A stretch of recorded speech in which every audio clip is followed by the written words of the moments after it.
no way to get this to work. There's no fucking way.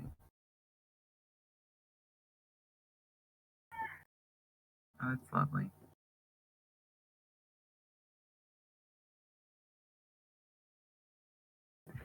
I love when my sister screams like a fucking maniac.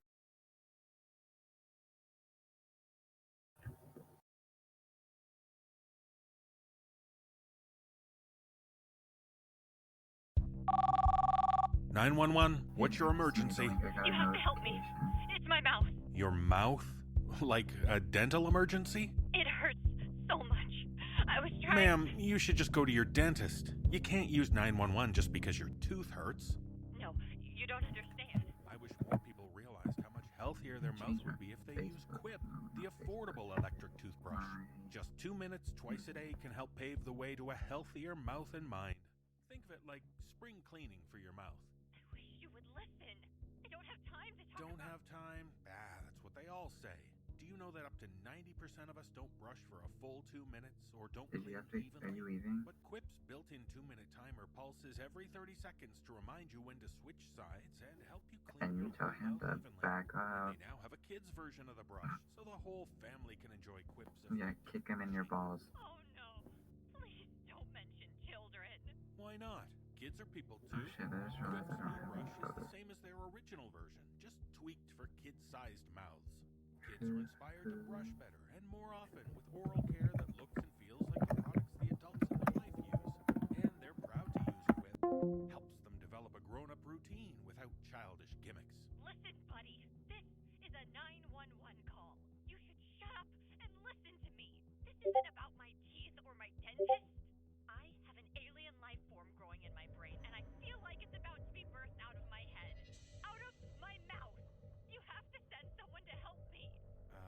Out of your, Yes! Alien baby popping out of my mouth, Sparky. I don't care if you believe me or not. This is happening. So send help now! alien life form. Birthing out of your mouth. Listen, you may need more than a dentist. You may need therapy. Oh no! It's starting!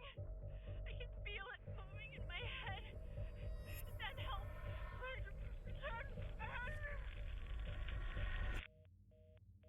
Hello, ma'am? Hello? She hung up. She must be having a bad dream. Oh well, at least now she might start brushing better. That's why I love Quip. Because healthy teeth help me talk better and help people in need. And over 1 million happy, healthy mouths do too. Quip starts at just $25, and if you go to getquip.com/nosleep right now, you can get your first refill pack for free. That's your first refill pack free at getquip.com/nosleep.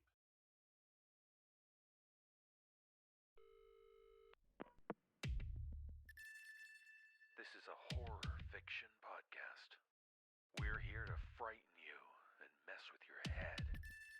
You're here because that's what you want. So give in to your fear, because tonight there will be no sleep.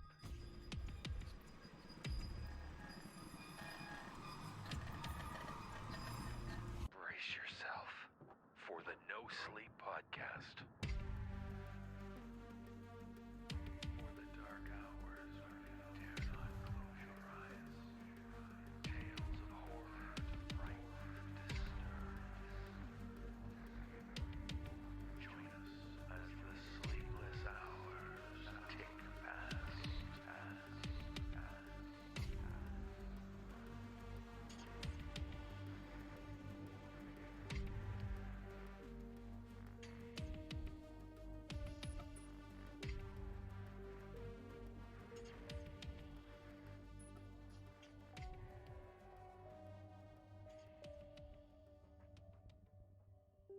It's the No Sleep Podcast. I'm David Cummings. Thanks for joining us.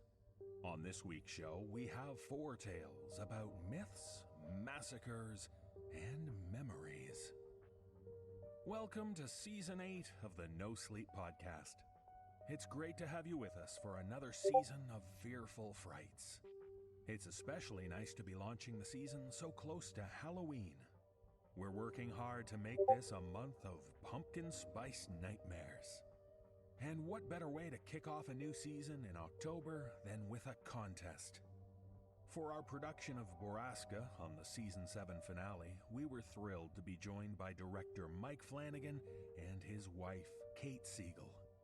Well, Mike has co-written and directed a new movie called Ouija, Origin of Evil, and it co-stars Kate.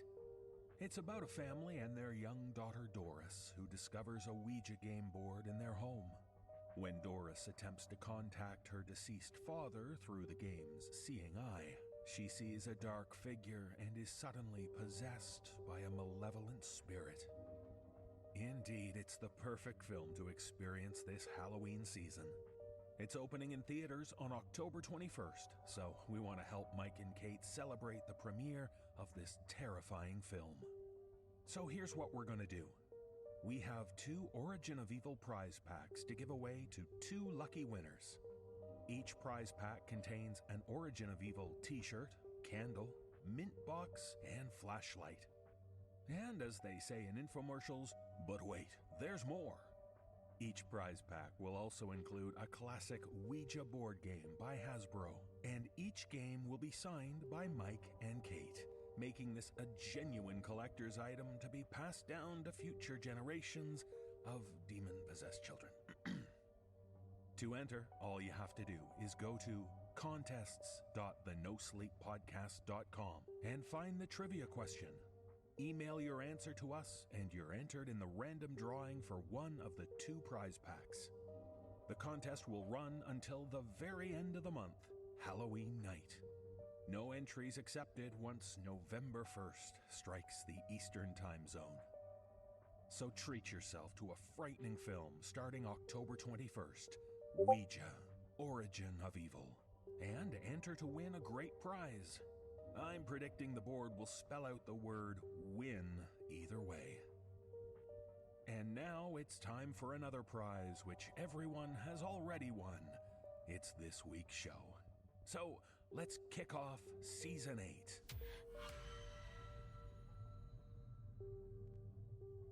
In our first tale, we meet a man who is recalling his younger school days, in which he was first introduced to the seemingly innocent horror rituals like Bloody Mary.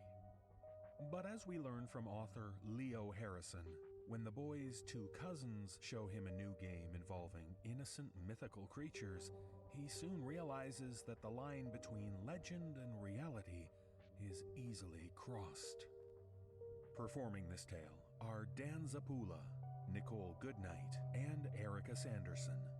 So steer clear of games like that, especially one called How Many Fairies?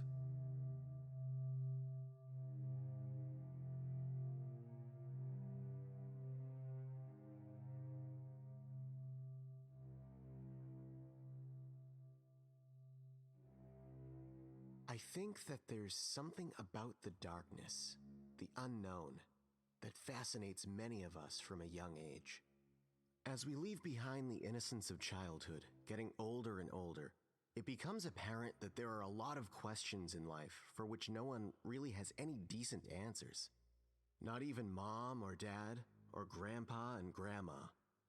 We start to realize that there are all of these gaps segmenting our understanding of the world around us. And if we go deep enough, we begin to also understand that these gaps form a singular void, a black cavernous void, bigger than anything we've ever imagined, anything we can imagine. It's a void so threatening that many of us prefer to believe that it's filled with light, shadowed forests and rundown mansions, silhouetted phantoms, the deepest trenches of the ocean floor, black holes, infinity and mortality, death. When I try to remember how it was that this dread, this old sense of uneasiness, first made itself known to me, I am always whisked back to a specific memory. I was in the 1st grade, and it was a typical day at school, apart from some rainy weather that kept us off the playground. I remember also that it was near Halloween time, and since we couldn't go outside to play, my classmates and I were forced to stay inside, playing board games and telephone, or else reading worn-down copies of Goosebumps and the Magic Treehouse. Our teacher had left the room for a bit, placing a lazy chaperone in her place. As we sat around beneath the glaring fluorescent light, trying to dream up some amusing pastimes, our elderly substitute lounged at the other end of the room. She was apathetic and nose-deep in a paperback. Let's play Bloody Mary. Bloody Mary? You haven't played before? No. What is it? It's a game. A really fun game. What you do, you go into a pitch black room, just like that bathroom over there, and you stand in front of a mirror. Then you chant 3 times, Bloody Mary, Bloody Mary, Bloody Mary. I stared at my classmate, transfixed. And then the ghost of Bloody Mary shows up in the mirror, and she's all bloody and stuff. She says, "Have you seen my baby?" And if you say no, then she vanishes. But if you say yes... What? What happens? I was riveted. No one knows for sure, because every time someone says yes, Bloody Mary reaches through the mirror and takes them to the mirror world. What happens after that, no one knows. Another kid piped up. It's true. My cousin's friend said yes to Bloody Mary, and he disappeared forever, and no one knows where he went. Suffice it to say, I was petrified. As a pretty sheltered kid, I had never heard of anything like this before. The scariest stories I'd known up until that point were decades-old reruns of Scooby-Doo. On that rainy fall day, I was too scared to play Bloody Mary. But it did get me thinking, like I said. My parents weren't religious, and at that age, no one close to me had passed away yet. So, the legend of Bloody Mary represented my first exposure to the idea of an afterlife. I asked myself, what's the mirror world? What happens there? Will I go there when I'm a ghost? Will I ever be a ghost? But even at age 25, I've still never played Bloody Mary.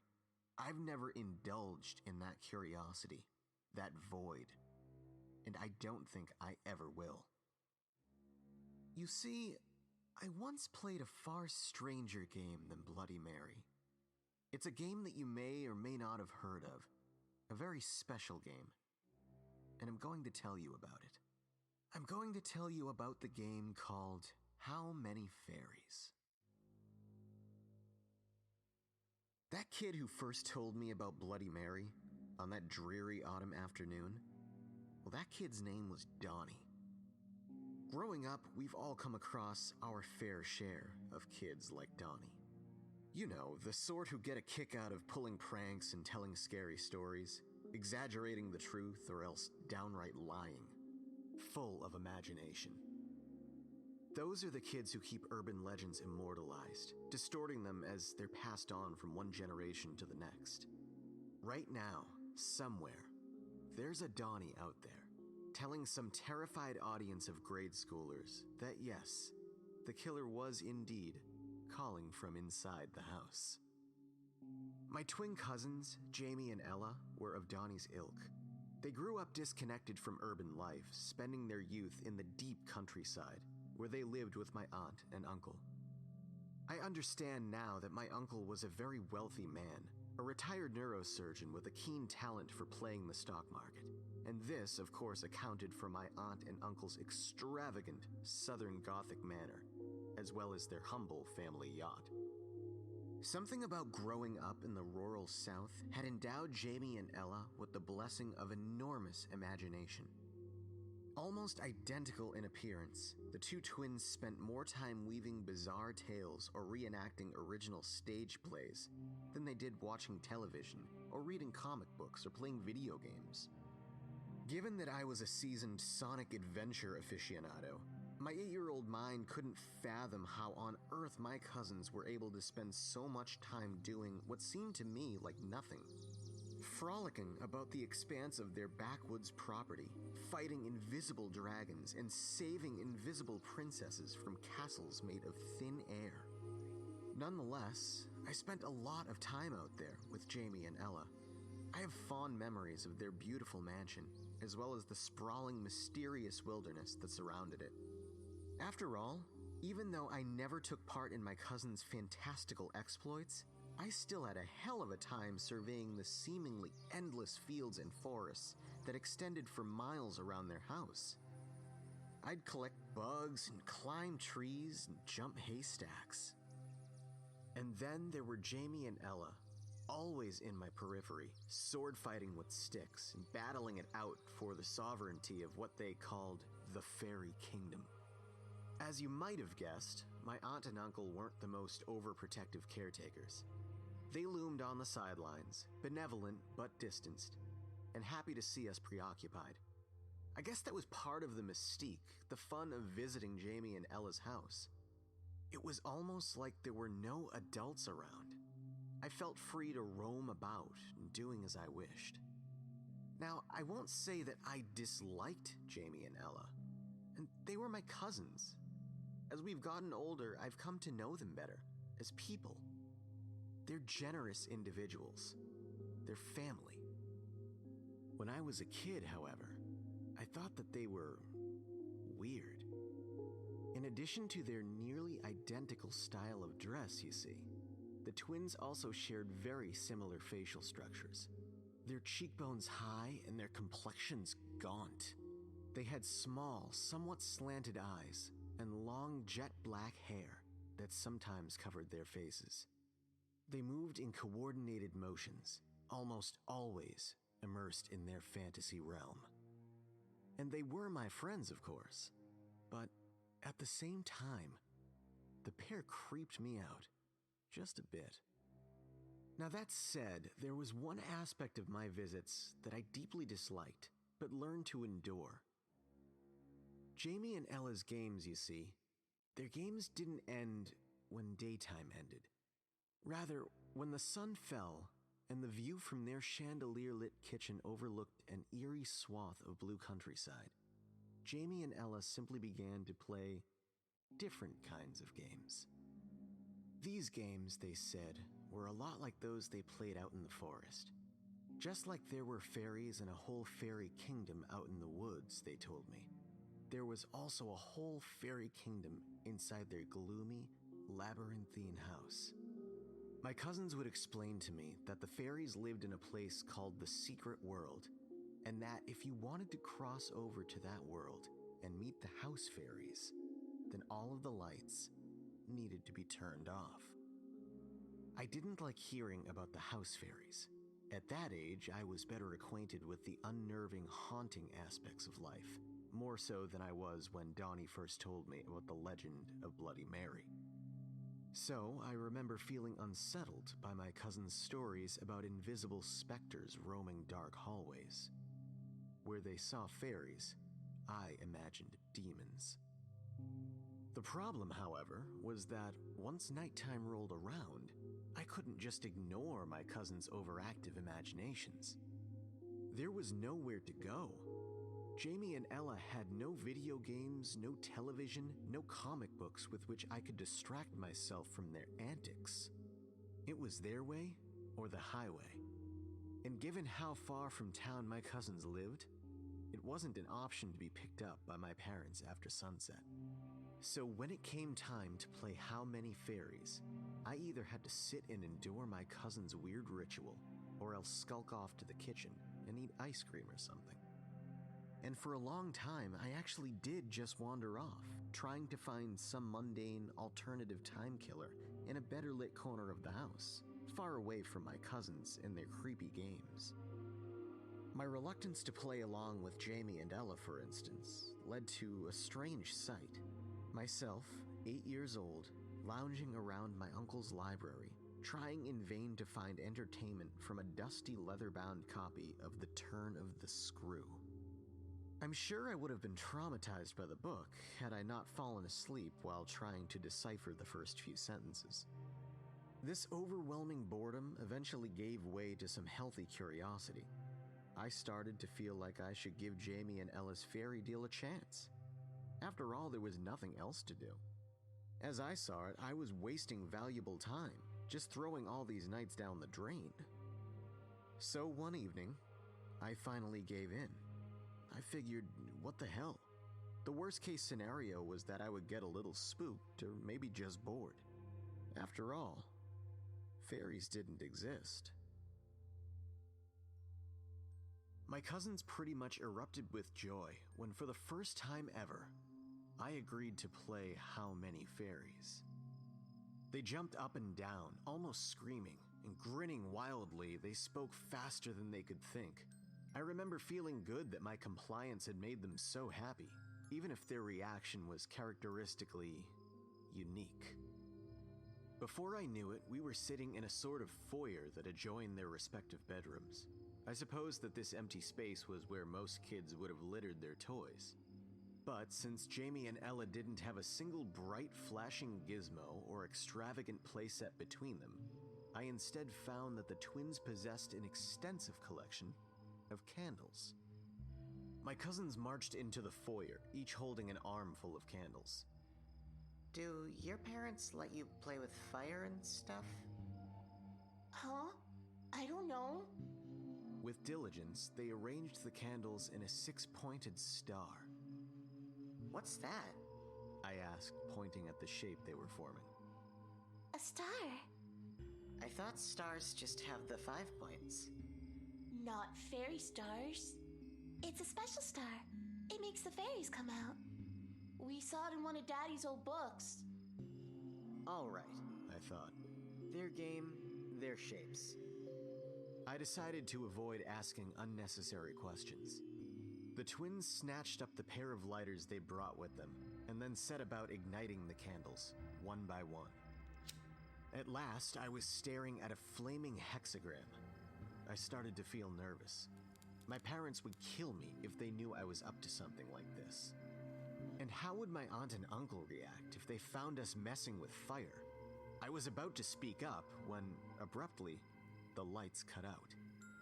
My train of thought veered into a different direction, and at first, in the dark, I could just make out each candle's flame.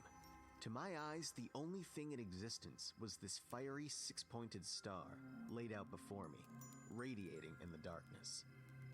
Jamie and Ella had pulled the curtains, I realized. Gradually, my eyes adjusted to the area surrounding the star. I saw my cousins now, seated so that the three of us formed a triangle. Their odd, pale faces were illuminated from below, giving them an otherworldly appearance. I must have looked the same way to them. What now? I broke not only the uncomfortable silence, but also my vow against unnecessary questions. We sing the fairy song. How's it go? Just join in when you're ready.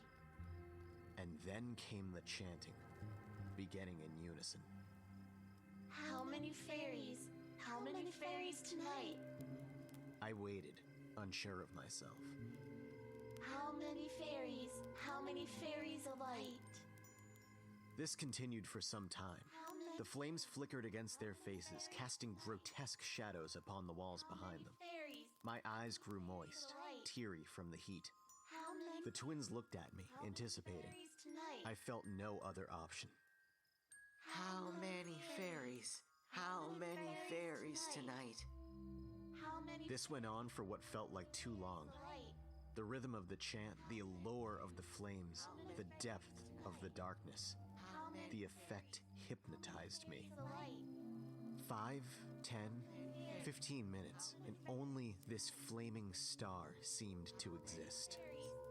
There was nothing else, not anywhere, How many not on earth and not in the sky. tonight? With our voices, I felt that we were drawing something out from the fire, out into the darkness surrounding. We were giving life to something. How many And then, somehow with perfect synchronization, the three of us ceased our chant. tonight? I don't remember deciding to stop. It felt like the decision came from somewhere else, as if it were the decision of what was created from the darkness, from the chanting, and from the fire. We were somewhere else now, and nothing looked different, but my mind was different. I felt scared and calm and excited, but calmer yet. Placed in the same situation, the pot-smoking teenager I'd later become would have realized that this felt like a trip. Now we have to separate. What? I felt a slight surge of adrenaline. I'd forgotten that anything else existed apart from the star, the chant, and the darkness. We won't see any fairies unless we go to different parts of the house. It's just how it works. Between the three of us, our words now shared the same monotonous, somewhat inhuman inflection. We sounded drugged. How do I see a fairy? Well, you need to be blank. Find a dark place and close your eyes. Try to think real hard of a fairy. The fairy will come and see you if you see it in your head. Where should I go? Wherever Ella and I don't. We all have to split up. Go anywhere. It's fun to explore the secret world. And with that, the two blew out the candles. Darkness fell upon us, and for a while I didn't say anything, didn't move. I decided to ask my cousins something. What if I get lost? There was no answer. They were gone. As I crawled through the foyer without direction, I felt my calm diminish. While my mind remained altered, I couldn't call what I'd begun to feel relaxation. It felt as if strange energies were passing through my head. It felt as if these things, these forces, were somehow becoming me as they rushed through my being. I was complacent in this process. And just like Ella had suggested, I was blank. A sort of invisible water kept rising up from the darkness and washing over me, only to drain away and once more leave me blank. Soon I arrived somewhere else, far away from the foyer. Having made it through several hallways, I came to a carpeted room. My surroundings were still wrapped in pitch blackness. I felt as if there was no longer an environment, as if there was no longer a me. Only the void. What now? I sat motionless upon the carpet, silent, feeling only my being and seeing only the darkness. I decided it was high time to try Jamie and Ella's trick. A part of me still felt incredulous. I grinned a bit as I shut my eyes and began to think. I imagined what I thought a fairy would look like. Something from some movie, a Tinkerbell or the Tooth Fairy maybe. A tiny person shimmering with two butterfly wings extending outward from their back. A dark forest somewhere. A fairy.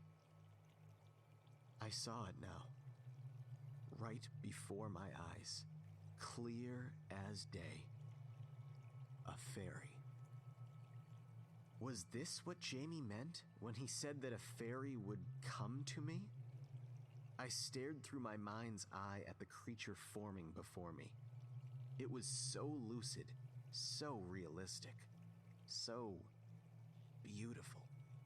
I saw vapor rising up from the water beneath it and heard the trees swaying around us. I listened as beautiful music emanated from each plant, each stone, and each bird.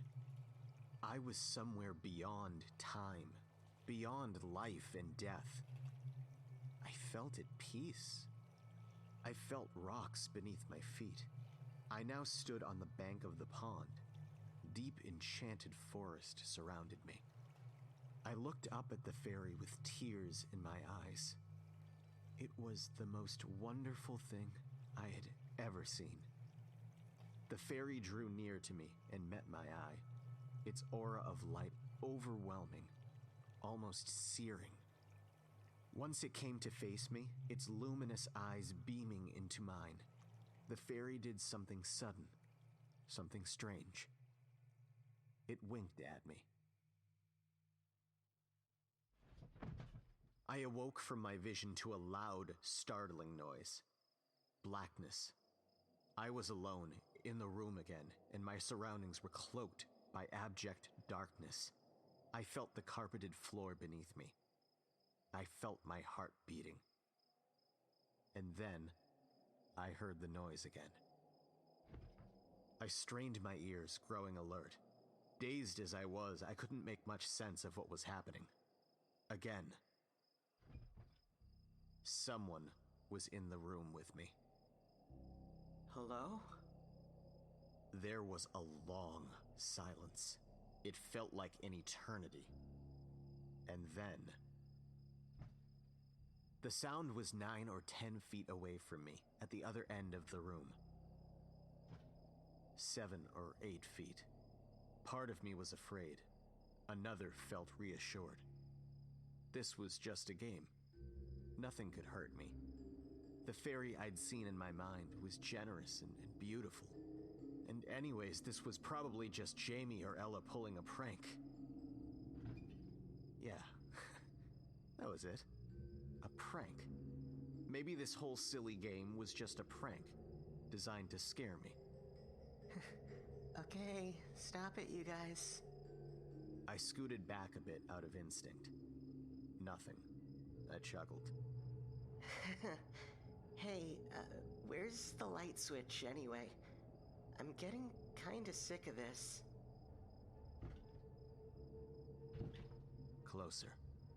I swallowed, my mood shifting in an instant. Something wasn't right. Why weren't they saying anything? If this was a prank, I thought, then they were going way too far with it. Then I heard another sound, a sound very different from the thump. This was the sound that told me neither Jamie nor Ella were in the room. I heard, from just a few feet away from me, a creaking, wheezing sigh. Not male or female, but androgynous, hoarse and full of phlegm. A sigh drifting through the dark room. Before I could make a move, I felt a hand grab the naked skin of my ankle. It was a cold hand, a fleshy, rotten hand, from another place. It clutched hard at my ankle. Beneath the dimmest hint of light, I made out the vague outline of the thing's form sprawled out before me. I saw long, contorted limbs. I saw a matted, oily mane of black hair. I saw a pair of barely luminous wings, filthy and thin like stained wax paper, and I saw 2 beady eyes, glimmering faint in the moonlight. One of the eyes disappeared for just a second. A wink. As with any traumatic event in my life, I don't remember the exact chronology of what took place after that. First, I recall the lights turning on, my aunt and uncle dashing into the room and coming to my aid. I remember that the fairy was nowhere to be seen. Not anymore. I'd been screaming so loud and for so long that I thought I was perceiving only silence. And amid this silence, I heard anguished voices piercing through. Honey, stop screaming, please. A burly pair of hands grabbed me by the shoulders and shook me hard. It was my uncle. At once, the room was silent, truly silent. My throat ached. My ears rang. I tried to say something, but my vocal cords were shot.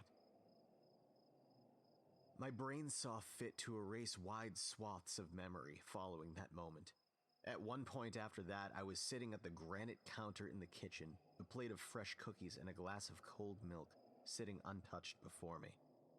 And then, as I was walking through the front yard, beneath the stairs, my dad holding my hand, nearly dragging me along as we made for his car. The driveway of my aunt and uncle's mansion. I remember seeing the humble family yacht, draped in white tarp, illuminated by the high beams of my father's SUV. My sister was in the car. She'd just finished a soccer game. She rolled her eyes at me. She didn't understand and saw the whole situation as a hassle. Only my aunt and uncle knew how frightened I'd been, and only they had heard me scream. But there, in the car, I was a shell of myself. Blank. I was blank. To this day, that word still makes me sick. Somewhere the memory of that night ends, and another begins. Of course, I never told my parents what I saw. I realized with a sense of rationality surprising for my age that I would sound crazy to pretty much anyone apart from my therapist if I tried to explain to them what I'd witnessed. And yes, I was enrolled in therapy for a very long time after that night. My parents were upset with my aunt and uncle for a while, although that soon came to pass. After all, my mother and father didn't even know what it was exactly that they were supposed to be so angry about. All anyone knew was that I'd stumbled into a dark room by myself and gotten scared. It was a frightening situation for a kid to be placed in, sure, and the family consensus was that an overactive imagination got the best of me. My grandpa simply said, "Too many horror pictures." As for the twins, I didn't see them for a very long time. Years passed without contact. Recently, however, we got back in touch. They told me that I'd played a very different game than they had on that night. Ella, who now identifies as a follower of the Wiccan faith, explained to me that we conjured something malevolent all those years back. She explained how, after the incident, that strange things started happening around the house. Belongings went missing. Glasses were found shattered. The twins experienced identical nightmares. Nightmares about a winking fairy who transformed into a monster. I told Ella that that was strange. I figured she didn't need to know what I knew. There's one thing that always confused me, though. We sat, catching up over coffee at a local diner. It's a weird detail. Probably just nonsense. "And what's that?" I asked. One time, Jamie and I had a dream. A nightmare. Just like any of the other nightmares. There was a fairy hovering above the pond, just like every other night. But this time, when it turned into a monster, the fairy spoke to us. It said, "Tell Donnie thank you." My heart sank. Tell Donnie thank you for introducing Percy to the mirror world. Donnie, the kid who told me about Bloody Mary way back in the first grade. Donnie. Now, at age 25, I don't keep any mirrors in the house, and I sleep with all the lights on. I do these things, of course, because my name is Percy.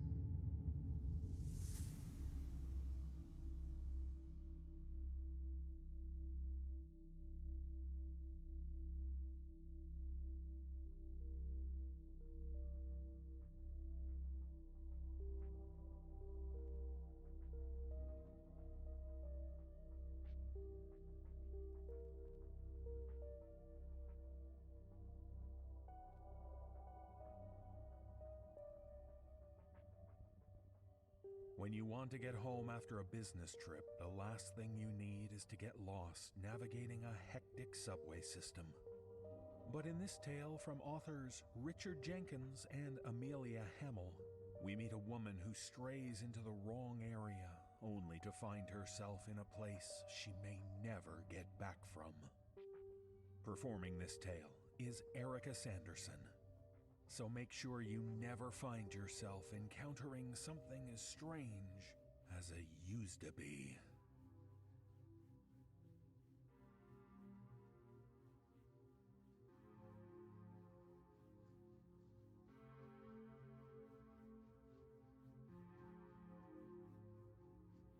I'm sure many of us have been there. wandering in a trance through the almost featureless maze of humid, stale tunnels that comprise an underground train station. Every city's metro system seems to have the same kind of corridors, devoid of any real style or personality. Tired masses blindly follow the signs, splitting into ever smaller groups as they branch off towards the line they need. 3 weeks ago, I was one of them, travelling home from a conference in London. I was aiming to get to Heathrow Airport in order to fly home to Manchester. I know, flying that distance is stupid. I should have taken the train. More polar bears are melting every day, etc. My firm organises the transport. I just follow the route, logical and environmentally unfriendly as it may be. Those of you who know London, or who are just tube geeks, will know that to get to Heathrow, you need the Piccadilly line. So there I was, meandering my way through the labyrinth of a central London tube station at about 11 p.m. I'm not going to say which station in case it prompts some idiot to try and recreate what happened to me. Believe me, you do not want to. No amount of internet fame is worth it. My sign-directed wandering led me eventually to a set of escalators. Far from unusual on the underground, except for the fact that these ones weren't working. I felt a tingling on the back of my neck and tasted metal in my mouth. Fearing that I'd wandered into a construction area, which would also have explained the sudden lack of any fellow passengers, I headed back the way I'd come. I walked for what felt like 10 minutes, but didn't reach the central tunnel I'd branched off from. Those places always did get me turned around so very easily, though. I should have realised at that point that something was very wrong, but I was tired after spending all day rabbiting on about exchange rates and currency derivatives and just wanted to get going. I rationalised the situation. If I wasn't meant to go that way, there would have been a massive no entry sign or something. Deluding myself, I made the worst decision of my life. I turned around once again and followed the signs back to the escalator. You're probably thinking, all that evidence of something amiss and you still carried on? What an idiot! Go ahead. You're not thinking anything I haven't, hundreds of times over. Back to the escalator I went, and descended it one careful step at a time. The advertising panels were empty. Some of the frames were unclipped, and I had to brush them out of the way. Even more worryingly, metallic groaning and clicking echoed through the shaft every time I took a step. Eventually, however, I reached the platform at the bottom. It was, as far as I could see, empty. That in itself wouldn't have bothered me. It was late, but not late enough that the scramble for the last trains had begun. But what with the dead escalator and the tunnel labyrinth, I was pretty worked up by this point and talking to myself. You're getting overexcited, Hannah. Someone will see me on CCTV and come and grab me if I shouldn't be here. Yeah, they wouldn't let random people wander restricted areas. I looked up for the next trains board. There wasn't one. I don't know why, but that simple fact was the clincher. I definitely shouldn't be here. I'd taken a wrong turn and ended up on one of those abandoned platforms that they use for filming. But if that were true, why was it completely lit? It looked, for all intents and purposes, like a regular tube platform, apart from the lack of a countdown board, of course. But I couldn't ignore the tingling feeling that had begun to spread from my neck to my chest, my primal instincts saying, time to leave, even if I did have to climb Mount Escalator in the process. As I reached the little corridor leading to the way out, the air in the station moved. A warm breeze and a soft whirring, purring noise came from the tunnel mouth behind me. A train! Maybe the platform was in use after all, and the exhaustion was just getting to me. I turned around to see a comfortably normal-looking white train rush out of the tunnel and glide to a stop. I ran for the door, flinging myself and my overnight bag through the door before they slid closed. Please mind the gap between the train and the platform. This train is for... The announcement dissolved into garbled noise, like someone spooling through an old cassette tape at high speed. Shit. It's okay. These things are ancient. It's just broken. I had the carriage to myself. I wasn't sure whether that made me feel better or worse. The next couple of minutes passed in total normality as we hurtled through the dark. I relaxed into my seat, gradually unwinding the tight knot in my stomach. That knot began to tighten again for every further minute we spent in darkness. Surely we should have stopped at a station by now. How long had it been? 5 minutes? 10? The next station is... I jumped to my feet, adrenaline pushing my brain to top gear in an instant. Grasping wildly at something, anything to do, I jabbed my finger at the push-to-contact driver button next to the doors. No response. The little light around the button wasn't lit either. None of them were. I reached up to pull on the emergency stop lever, but caught myself just in time. Bad idea. We'll be stuck down here if I do that. After a second of panic-accelerated thought, I plumped for what seemed like the sanest move at the time. "This train is being driven by someone," I said out loud, hoping to make the idea sound less crazy. "I'll just walk through the train and bash on the door until they hear me." Of course, walking through a London tube train involves traversing the doors between carriages. Doors that are plastered with signs that portend various grave consequences for doing so while the train is moving. Pulling myself together, I grasped the metal handle with my by now very sweaty hands and wrenched it upwards. The door swung slightly open under the air pressure, and the sudden movement caused me to fall back onto the hard carriage floor. After picking myself up, I repeated the procedure with a little more finesse on the other carriage's door and made a running leap from one to the next. "See? Easy," I told nobody as I landed on all fours.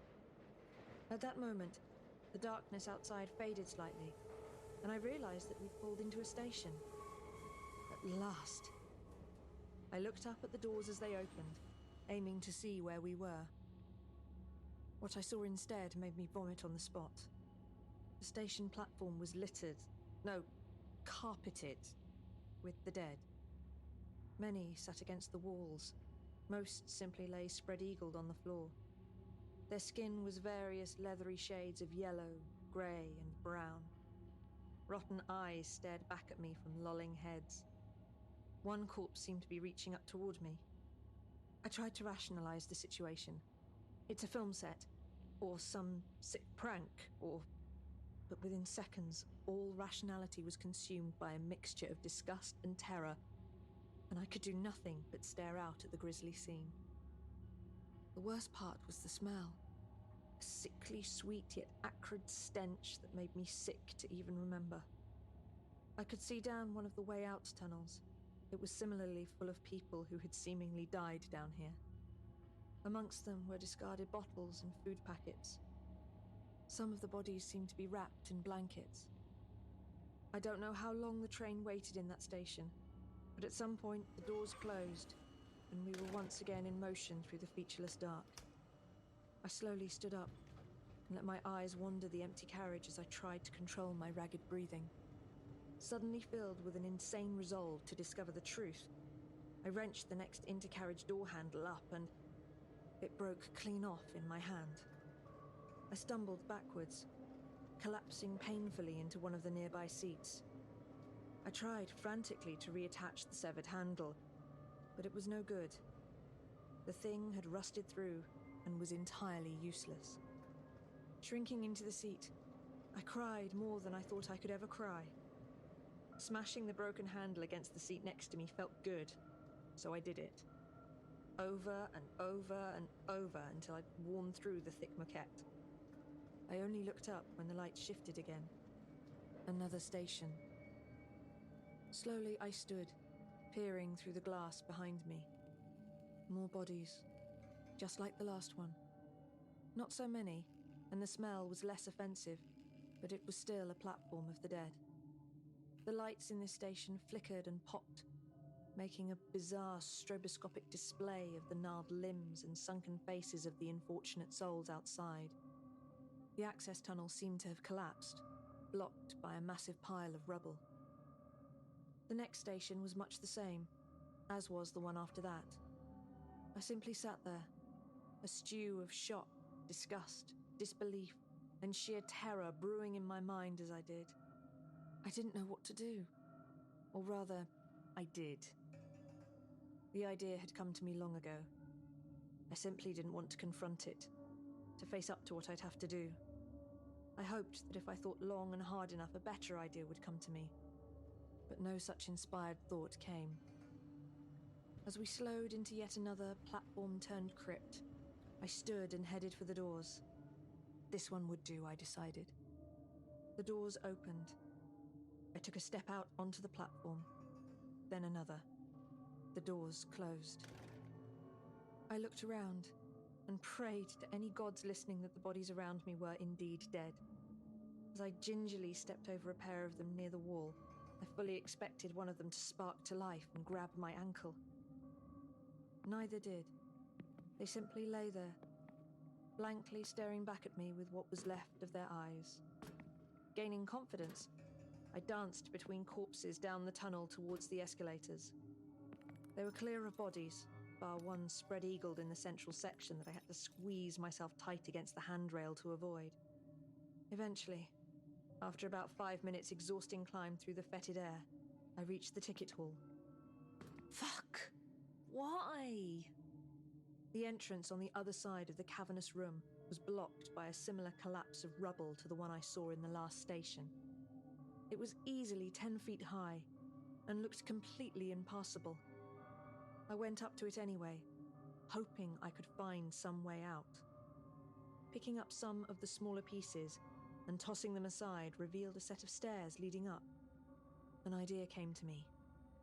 If I removed enough of the rubble, perhaps the rest would collapse inward, revealing a hole I could climb through. Of course, I thought, it could just as easily crush me, but what option did I have? I grasped at the dusty pieces of concrete and metal, wrenching out any I could and tossing them behind me. My arms began to burn with the exertion, but I kept going, determined to reach the surface. A few minutes in, I felt the whole pile begin to shift and leapt out of the way. Nothing happened. Picking up one of the largest metal rods I could lift, I reached out and prodded some of the pieces. My reward was a thunderous roar mixed with metallic groaning as the rubble poured down the steps and into the hall. Gradually, the dust settled, and I could feel cool, fresh air against my face. Slowly, I began my climb upwards, carefully checking each fragment for stability before trusting it with my weight. In the process, I lost both my shoes and gained several cuts on my arms and legs, but I frankly couldn't have cared less. As far as I was concerned, at that moment, the sooner I was out in the fresh air, the better.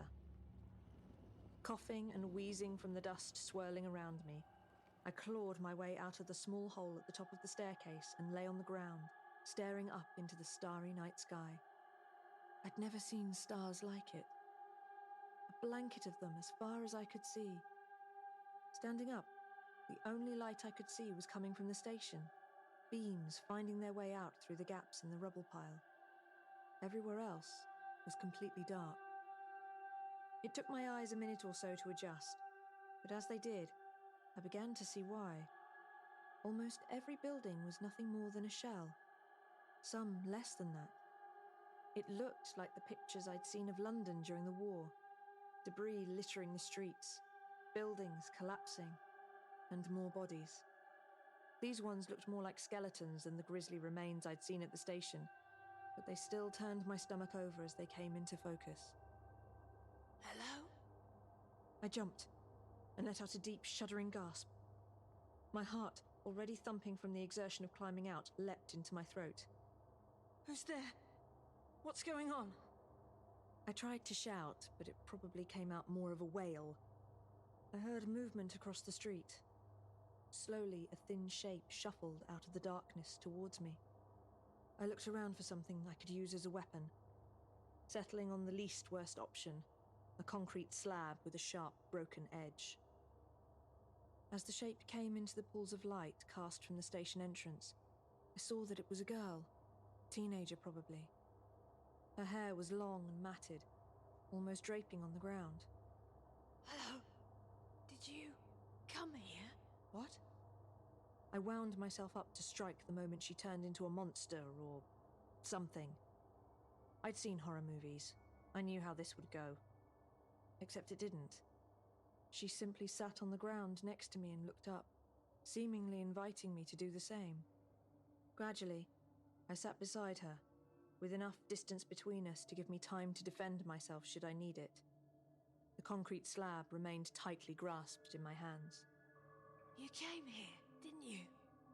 She spoke almost as if her mind were elsewhere. I was trying to catch a train. I need to get back. I need to get home. You shouldn't have done that. What?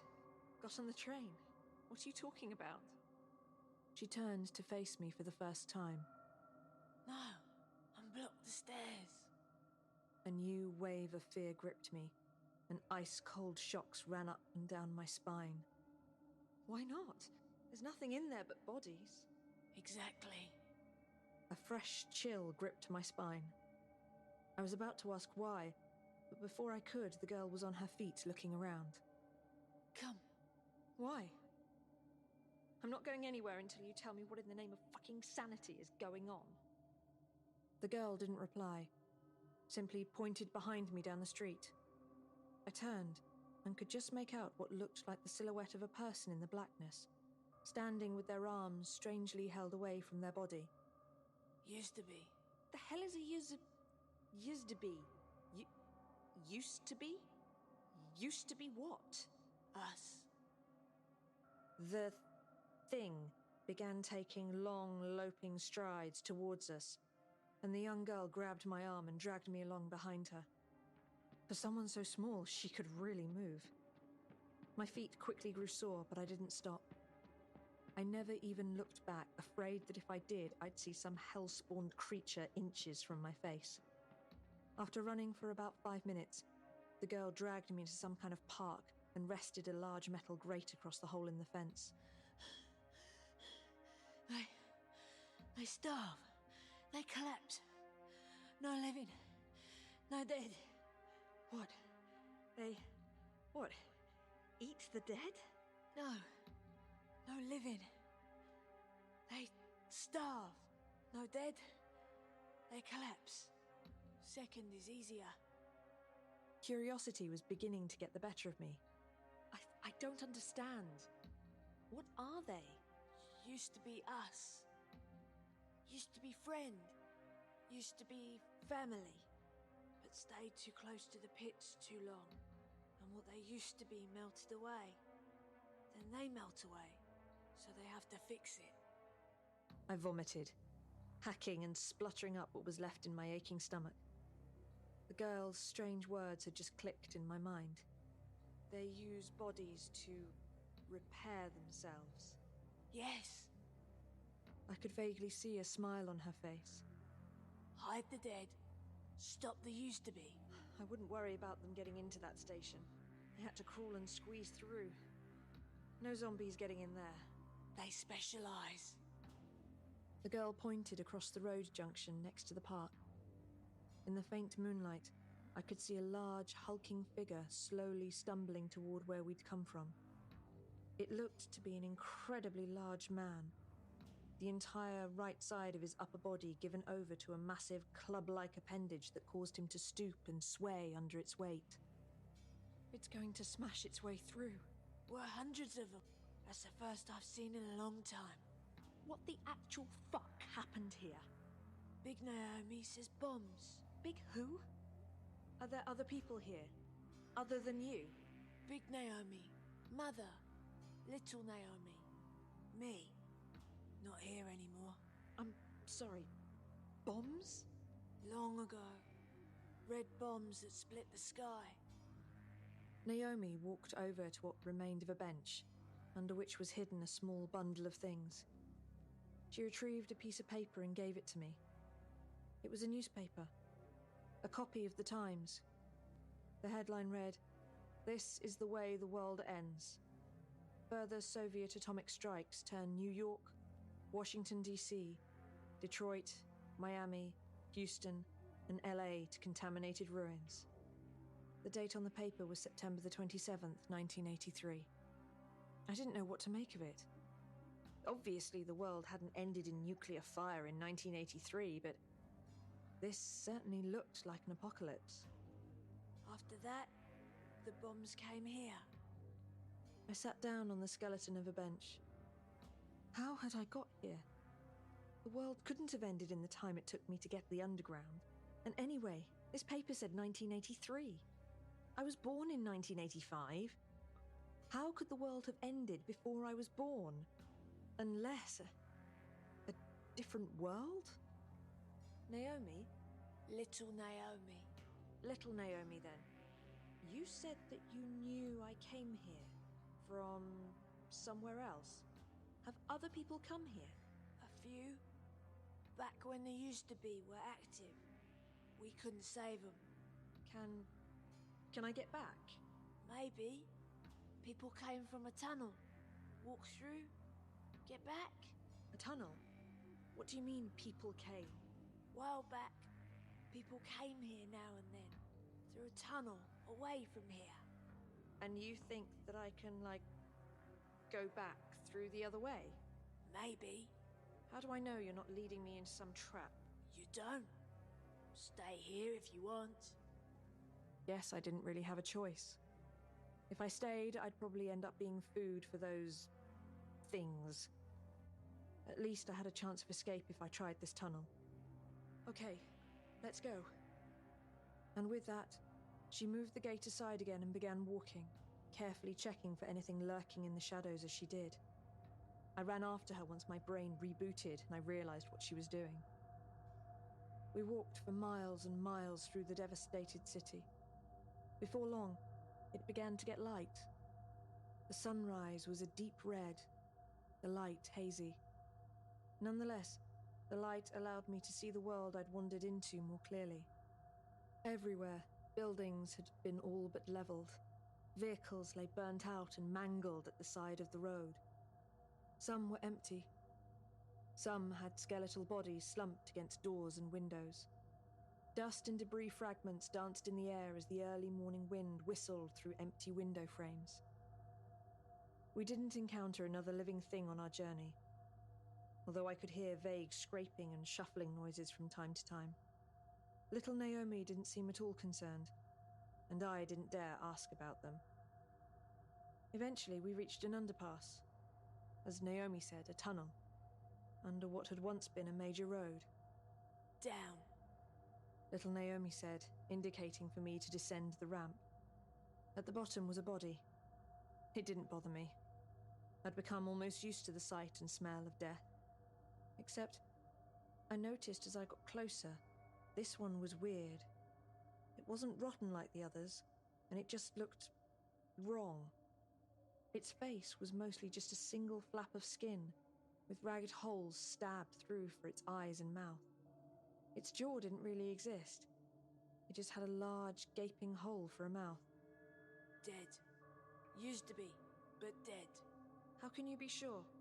I killed it a little time ago. Tried to save people who came. Didn't. Oh.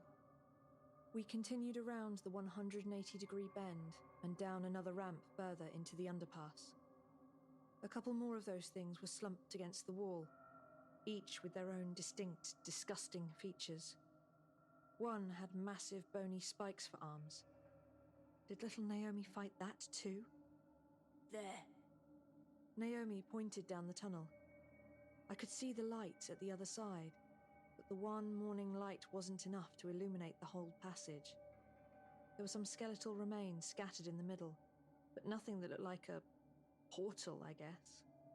What am I looking for? Don't know. People came from here. Maybe you can get back. Just looks like an underpass to me. I didn't know what I expected to see.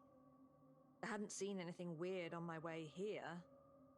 Come to think of it, I'm still not entirely sure at which point I actually crossed over. But then, as I took a few careful steps forward, I felt something. A tingling on the back of my neck, like someone holding a balloon they'd rubbed on their jumper near your skin. And I could taste metal. Just like when I had first looked down that broken escalator, I turned to little Naomi. I think you're right. It feels weird. Weird. Yeah. Come stand here next to me. I felt happy for the first time in what felt like forever. Maybe, just maybe, I could get out. And I wasn't leaving this poor girl to die in this hellscape either. No. She shook her head vigorously. It's okay. I didn't feel anything at all when I came here. Nothing at all. No, I can't leave. What are you? The words died in my throat as I saw the creature slumped against the back wall. The one with the horrifying bony arms stir slightly. Little Naomi, come towards me. Slowly. Don't look around. She completely ignored my instructions, instead pulling a makeshift blade out of her pocket and spun around. As she did so, the creature heaved itself up to face her. Although, I suppose that's not quite the right saying, seeing as this thing had no face to speak of, just a wrinkled mass of flesh atop its neck. It lunged forward with one of its spikes, but I managed to pull little Naomi back. The thing overbalanced and came crashing down onto the ground with a wet thud. Please, no, let me go. She writhed about frantically as I slowly pulled us backwards away from the ungainly creature. It stopped and raised its sharp spikes in preparation to strike. This was my chance. I picked little Naomi up and tried to cradle her in my arms, but she scratched at my skin and screamed so loudly my ears rang. Leave me! She was trying to spin herself out of my grip. Look, I'm trying to help. I'm not leaving you here. I kept my eyes fixed on the creature, which was beginning to push itself upright again. I felt a sharp pain in my shoulder and realized that the girl had bitten me. This time I was the one who shouted, "For fuck's sake, stop!" Turning my back to the monster, I picked little Naomi up by one arm and one leg and half carried, half dragged her down the corridor. As I did so, a strange, tingling metallic feeling got stronger and stronger until suddenly the feeling evaporated. I spun around. Nothing. No monster. No bodies. Little Naomi screamed. I looked down, and what I saw will forever haunt every dream I ever have. Her skin was boiling, disintegrating before my eyes. I panicked and put her down. She was coughing up mouthfuls of blood. Couldn't leave. All changed. The bones. Those who gone before. Impossible. The last word remained unsaid, as little Naomi's eyes rolled back into their sockets, and she ceased moving.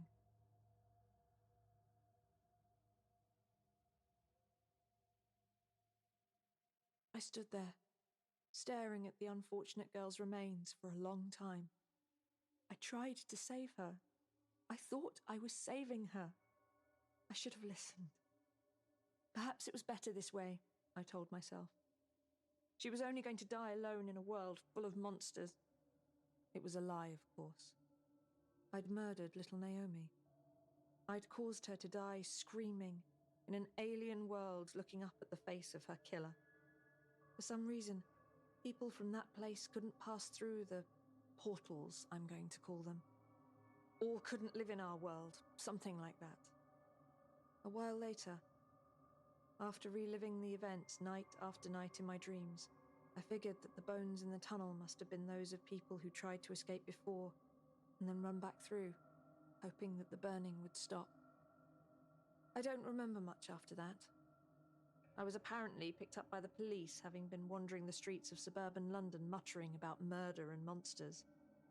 After I was found to be physically unharmed beyond some cuts and bruises, I was evaluated by a psychiatrist, who concluded that I must have been dosed with some form of hallucinogen as a date rape attempt. I went along with it. It wouldn't have been worth my while trying to convince them of portals to other realities, monsters born of the apocalypse, or the poor girl I'd ripped from her world and had to watch disintegrate before my eyes. For days afterwards, I constantly checked the London news, expecting a front-page story about the discovery of a mangled body in an underpass. I mean, it's not exactly something people would miss. When no such news came, I checked what I thought to be the area I'd come out on Google Street View. Spent hour after hour searching for that underpass. Eventually, I found it. Except it was boarded up, completely sealed with thick metal panels plastered with warning lights. I don't remember anything about how I got out. There was no way I could have opened those from the inside. Besides, I distinctly remember it being light down there. Filing it away as just part of the weirdness, to prevent said weirdness from completely breaking my brain, I tried to return to life as I'd known it before. Trading, currency, monetary policies, boredom. I still dream about what happens. I still see little Naomi boiling to death every night. I've almost accepted that. It's less than I deserve for what I did.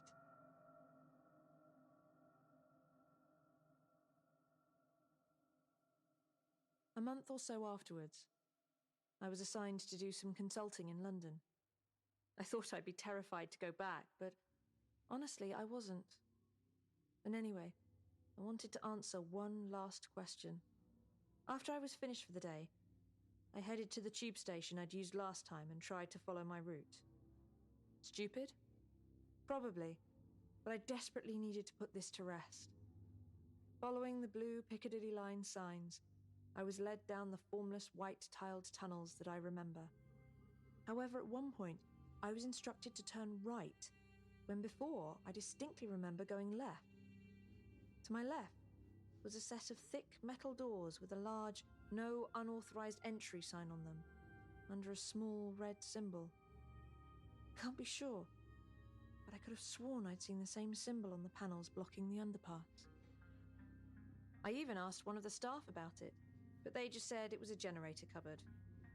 I suppose if there is some grand X-Files conspiracy, London Underground wouldn't be on the list to be told about it. There's one final piece of the puzzle that I have, courtesy of the only other person I told this story to, my dad. He worked in the civil service during the 80s, and I wondered what he would make of the idea of a nuclear apocalypse in 1983. To his credit, he listened, asked questions, and never accused me of being crazy. He was probably thinking it, but never said. He also said that if it was really true, the date I'd seen on that paper made a lot of sense. In our world, at least. On the 26th of September, 1983, the Soviet early warning system detected what it thought to be a nuclear missile heading towards Moscow, launched from somewhere in the USA. The operative on duty, Stanislav Petrov, assumed it was a false alarm. The Americans would launch hundreds of missiles, not just one, and cancelled the alert. Later on, it happened again. And again, he cancelled it. The cause of the alarm, which was indeed obviously false, was sunlight reflecting off clouds. That man averted World War III. Perhaps, in little Naomi's world, Stanislav wasn't on duty that night.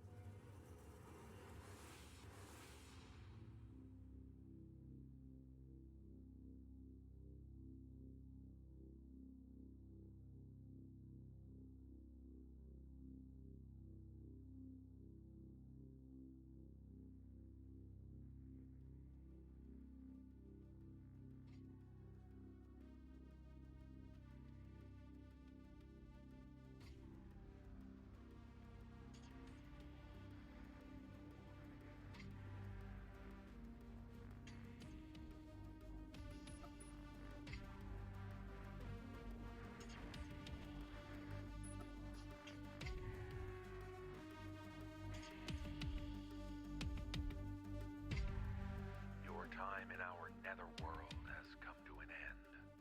We release you back into your own reality. If you would like to find out how you can hear the full-length versions of our audio program, please visit the Nosleeppodcast.com to learn about our Season Pass program. 25 episodes, each over 2 hours long, and 3 exclusive bonus episodes, all for only $19.99. On behalf of everyone at the No Sleep Podcast, we thank you for listening. Join us again next week when our unseen hands will drag you down into our dark storyland. This audio production is copyright 2016-2017 by Creative Reason Media Inc. All rights reserved. The copyrights for each story are held by the respective authors. The name The No Sleep Podcast is a trademark of Creative Reason Media Inc. No duplication or reproduction of this audio program is permitted without the written consent of Creative Reason Media Inc.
911, what's your... This is a horror fiction podcast.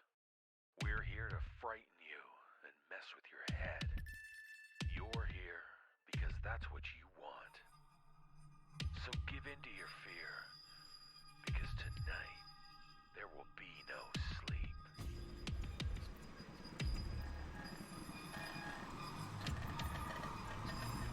Brace yourself for the No Sleep podcast. For the dark hours, dare not close your eyes. Tales of horror to frighten and disturb. Join us as the sleepless hours tick past.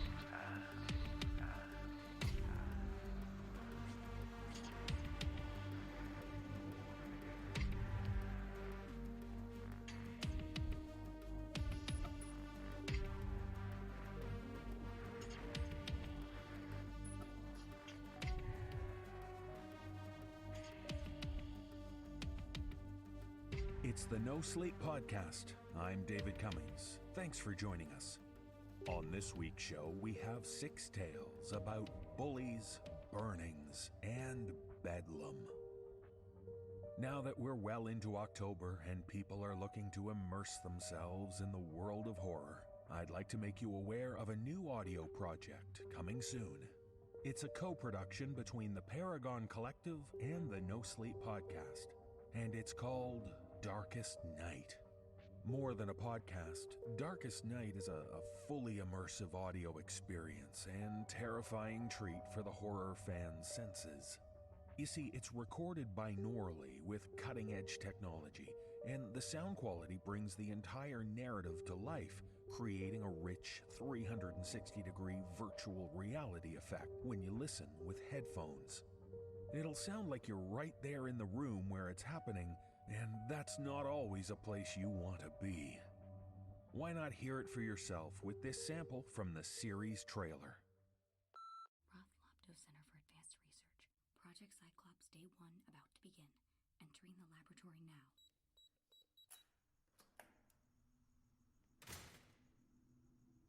Listen.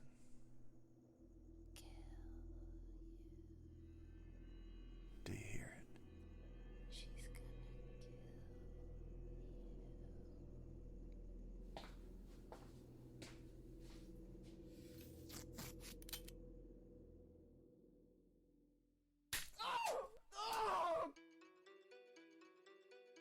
Welcome to the Darkest Night.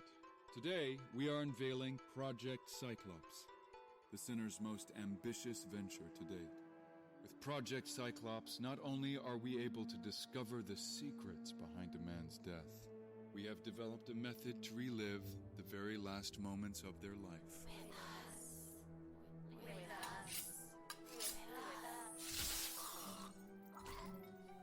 Your feast awaits you, son. The Darkest Night will reveal that secrets have become a relic of the past.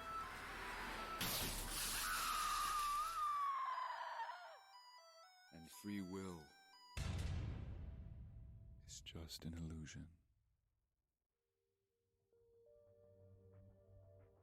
Darkest Night is written by 2 authors regularly featured on our show, Christopher Bloodworth and Jimmy Giuliano. And it features an all-star celebrity cast, including Dennis O'Hare from American Horror Story, Missy Pyle, RuPaul, Ricky Dillon, Michelle Visage, and Casey Wayland of We're Alive. And taking us on the journey as the series narrator is Lee Pace from AMC's Halt and Catch Fire. Every chapter of this anthology series will delve into the last memories of the recently deceased, slowly revealing a horrifying master plan. The first 2 episodes of the hour-long podcast will be available on Halloween, Monday, October 31st. So keep your eyes and ears open for Darkest Night, premiering this Halloween. And since we've entered the darkest night, it's the perfect time to stay awake and listen to this week's show.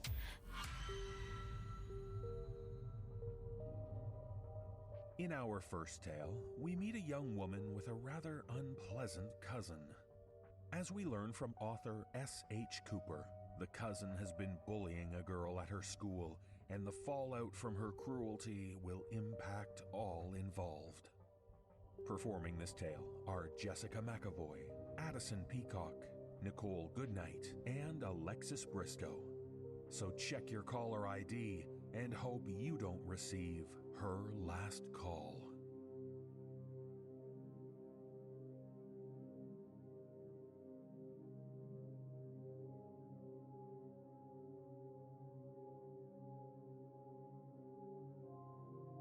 When my mother told me that Katrina was coming to stay with us for a few days, I immediately started going through all the stages of grief.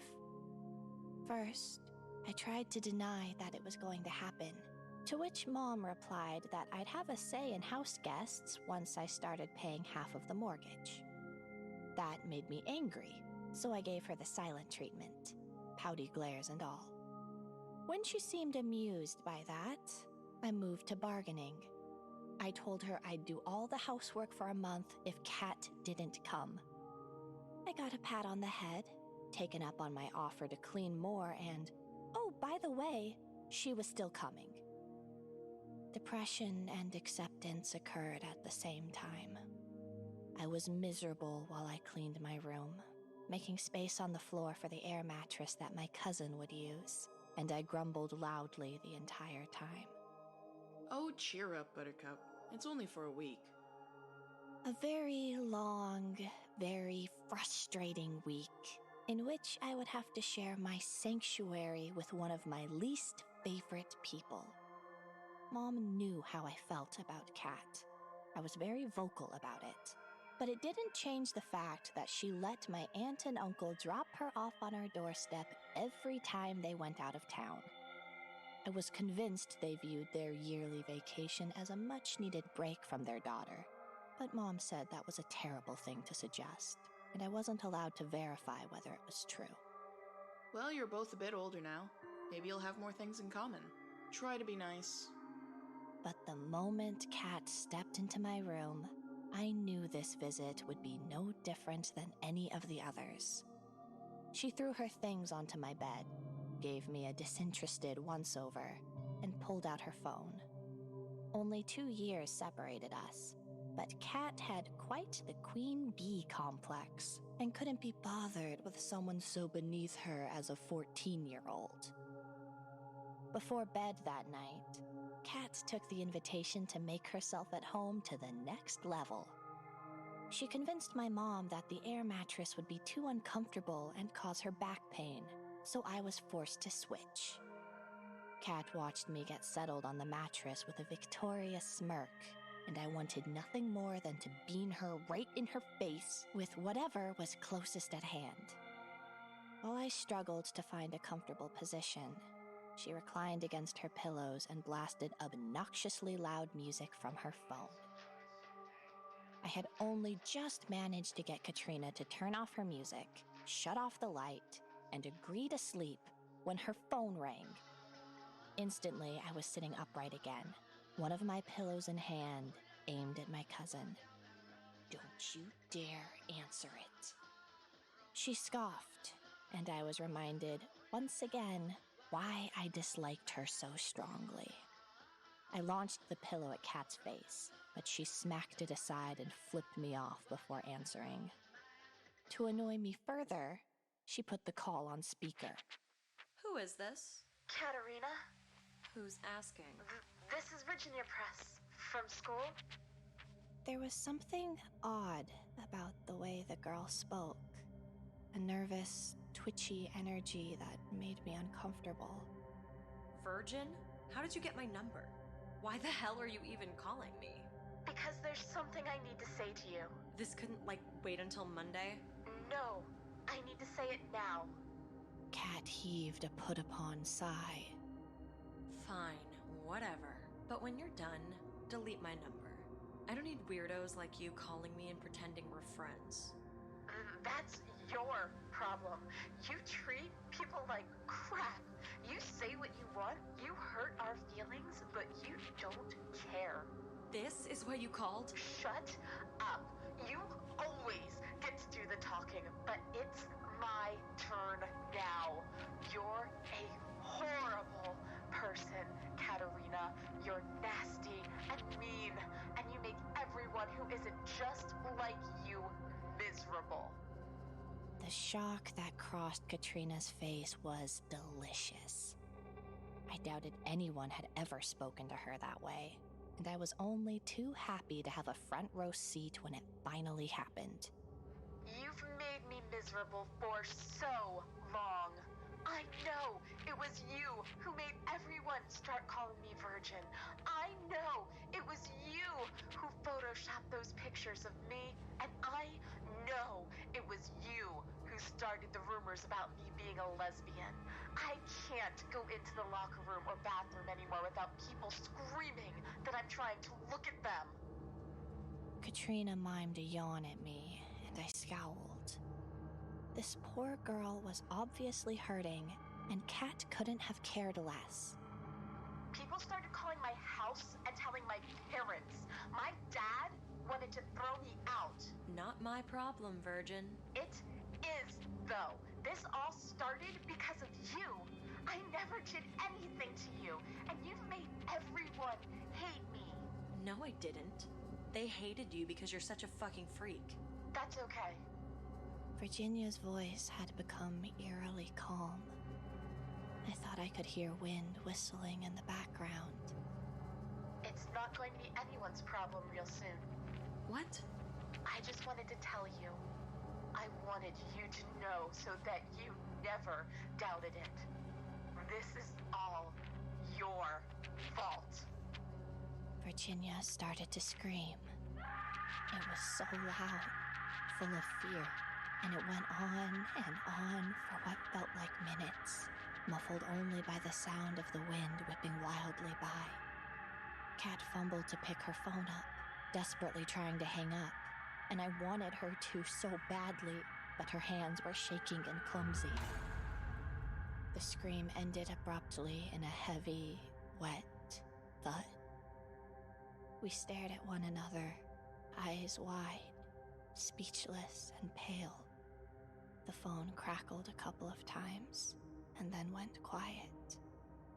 Did she? I couldn't bring myself to ask the full question. Kat gaped dumbly, her mouth opening and closing, and she just kept shaking her head in disbelief. Girls? We jumped when my mom knocked on the bedroom door. Everything okay in there? Before Kat could answer, I sprung up and pulled the door open to throw myself into my mom's arms. She patted my back comfortingly, but was obviously confused, and when Kat didn't answer her, she tipped my tear-streaked face upwards. Baby, what's wrong? I think she killed herself. What? Who? The girl on the phone. We both looked over to Kat, who had taken on a greenish tint. She ran from the bed, shoving past us on her way out, and locked herself in the bathroom. We listened in stunned silence as she vomited violently. Kat didn't come out for hours and refused to speak to us through the door, so it was up to me to tell Mom what had happened. She was horrified, and for a moment, I thought she'd be sick too. She collected herself quickly, though, and told me to go try to sleep in her bed for a while she took care of things. I lay awake the rest of the night, unable to get Virginia's terrified shrieking out of my head.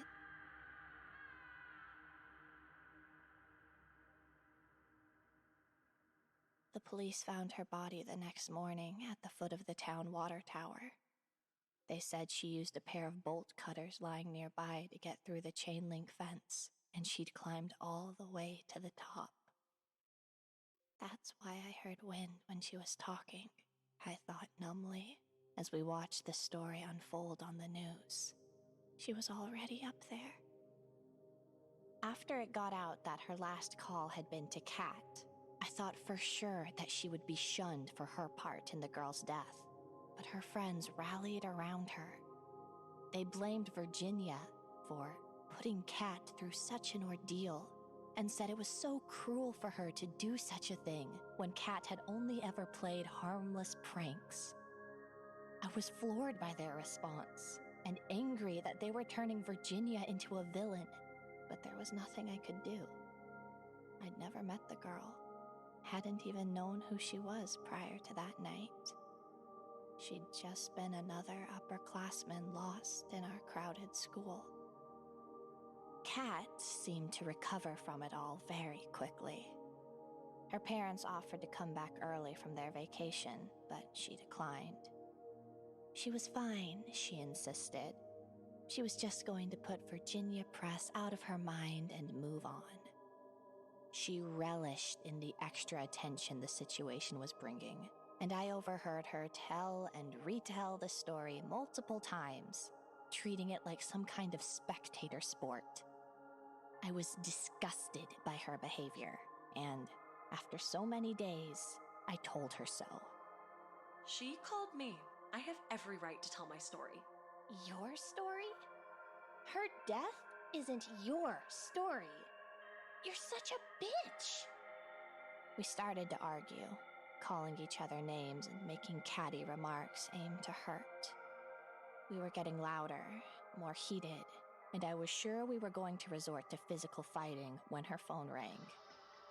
It helped break some of the tension, and I slumped back in my chair at my desk, watching her with narrowed eyes.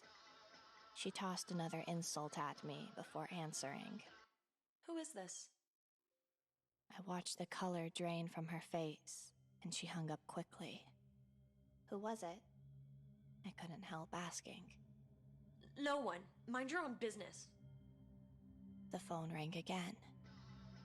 She glanced down at it, but didn't answer. Her expression was agitated. The ringtone kept playing, an endless loop of some Lady Gaga song, long after it should have gone to voicemail. Kat threw the phone onto my bed and backed away towards the door. I could see the caller ID read, unknown. What the hell, Kat? Don't answer it! But whoever was calling wasn't going to be ignored. There was only so many times I could listen to the same few lines of a song before I snapped and, despite her trying to stop me, I lunged at the phone and answered it. Hello? Katerina? That voice. I knew it instantly. I didn't think I'd ever forget it. Virginia? This is Virginia Press. From school? Kat snatched the phone away from me and hung up. She was shaking, caught somewhere between fear and fury.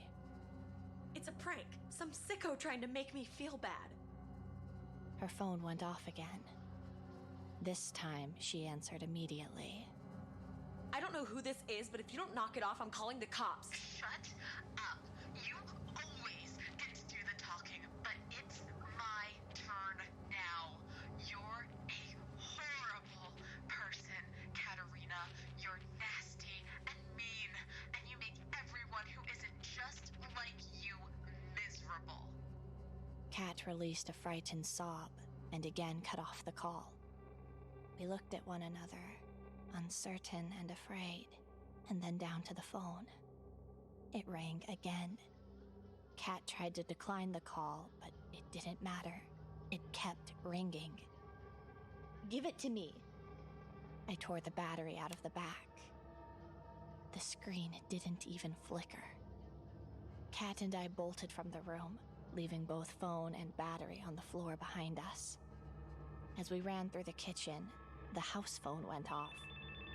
When that was ignored, my own phone followed suit, and I tore it from my pocket. The caller came up as unknown. I chucked it over my shoulder, and we ran out of the house, tears streaming down our faces.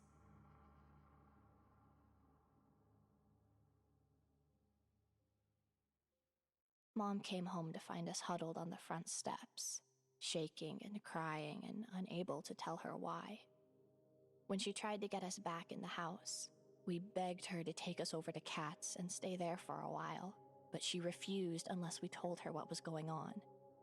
Virginia's been calling.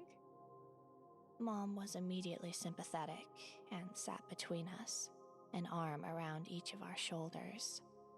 What you've been through was very traumatic, girls, and I'm so sorry for that, but you know Virginia can't be calling.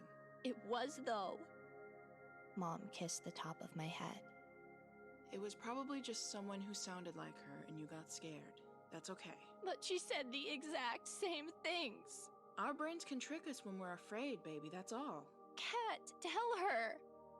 I looked pleadingly at my cousin, who just shook her head. She'd calmed considerably since Mom came home, and now looked annoyed at me. I can't believe I let you get me so worked up over nothing. Your mom's right. I had never felt so betrayed.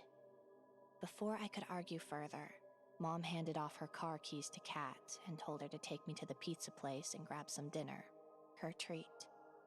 She was too tired from work to join us, but would watch a movie with us when we got home. The last thing I wanted to do was spend more time with Kat, who was now a liar on top of everything else. But I was told in the mom voice that it would be fun, and I was going. Grudgingly, we agreed, knowing full well Mom wouldn't have it any other way. Mom gave us each a $20 bill and told us to call if we needed anything. She didn't know we both left our phones home. Why did you lie? Because she's right. You were getting scared and I let it get to me. It was probably a telemarketer or something. I should have known better. Kat didn't look at me as we backed out. You were scared first. You heard her. You know it was Virginia. We even took your battery out. Drop it. We sat in glum silence for most of the ride. Kat kept her eyes locked on the road ahead of her, and her hands in white-knuckled fists around the steering wheel. I had just started to think that maybe they were right, and I'd imagined it all. Maybe it really had just been some woman who happened to sound like Virginia, when the radio clicked on. You've made me miserable for so long. I know it was you who made everyone start calling me Virgin. I know it was you who photoshopped those pictures of me, and I know it was you who started the rumors about me being a lesbian. I can't go into the locker room or bathroom anymore without people screaming that I'm trying to look at them. The car swerved dangerously with Kat's surprise. She pulled over sharply and slammed a hand down on the radio's power button, shutting it off. We didn't look at each other, didn't speak. We just sat there, because now there was no denying what we'd heard. After a moment, Kat pulled back out into traffic, and we continued on to the pizza place. The radio stayed off the rest of the way there. If I tried to speak, Kat would cut me off with a quick, "Shut up," and I eventually gave up. She parked across the street from the pizza place, shot me a dark, frightened look, and climbed out. I followed mechanically behind. We had just been seated at a table and given menus when the restaurant's loudspeaker crackled noisily. I just wanted to tell you, I wanted you to know so that you never doubted it. This is all your fault. Virginia's screaming flooded the room, swallowing all other sound. The other customers went quiet and cast confused looks around, while the employees scrambled to shut off the PA system, but it didn't matter. I knew what was coming, and I threw my hands over my ears so I didn't have to hear it again. The dull, meaty sound of Virginia's body hitting the ground. Some of the other customers were getting upset, demanding in raised voices to know what was going on. A few got out of their seats and went to the counter, where the unfortunate cashier could only hold up his hands defensively and offer an apology. Despite my ears being covered, I could still hear Virginia's voice on the loudspeaker. This is all your fault. This is all your fault. This is all your Kat was gripping the edge of the table, her breathing shallow and quick. She reminded me of a small animal looking to escape a predator. When the screaming started again, she leapt up from her seat and ran from the restaurant. She didn't stop or even slow down. She just ran out into the road, trying to put distance between herself and the sound of Virginia's voice. I doubted the drivers had any time to even see Kat, much less try to avoid her, and I could only watch as my cousin bounced off the hood of a passing car and was thrown beneath the wheels of an oncoming SUV. When she came back into view, lying very still in the middle of the road, her back to me, Virginia's screaming immediately stopped, and mine began.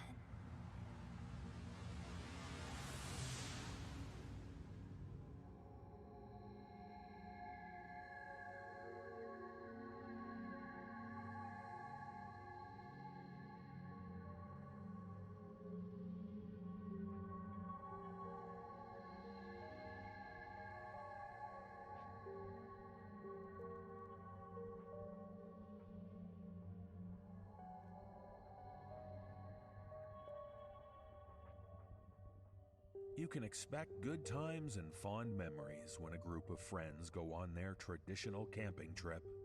But as we hear from author A.L., when one member of the group is forced to miss the trip, she discovers that some very unsettling circumstances took place on the trip, judging by what she saw on her borrowed video camera. Performing this tale are Alexis Bristow, Atticus Jackson, Addison Peacock, Nicole Goodnight, Kyle Akers, and James Cleveland.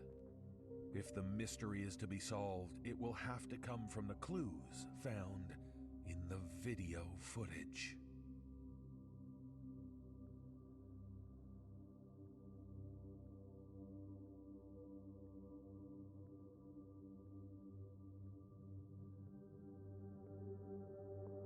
It was getting to be tradition. For the past 2 years, we've gone on a camping trip together. Me and my group of friends, Sean, Lynn and her sister Lily, Key, Sal, Monica, and Gabe. Monica's family is really wealthy, and they own a lot of land out in bumfuck Michigan, so we've wrapped up our past 2 summer vacations out there in their woods. We pitch a few tents in what's basically the backyard of Monica's grandmother's huge Victorian-style house, and pretend we're roughing it when in actuality, we just sleep out there for the 5 hours of the night that we don't spend drinking or playing video games inside. Cooking out over the bonfire and climbing trees is fun, but it's always been a very small part of the trip. None of us talked about it or admitted it out loud, not even Monica, but we were all a little afraid to be out there for too long. We had no concrete reason to be, but we were. No matter how many times the Pines family assured us that the property was safe. I'd never seen or heard anything out of the ordinary out there. Maybe it was just because I'd seen enough horror movies to develop a fear of the woods in general, but I don't know. Something about the air and the intimidatingly vast property just made me feel really vulnerable. I got told just days before we were supposed to leave that I wouldn't be able to take the time off for the trip. One of my fellow supervisors at work had to go in for emergency surgery on his knee, and my store just didn't have the coverage. I was really bummed, but my friends didn't hold it against me. We all knew being an adult sucked sometimes.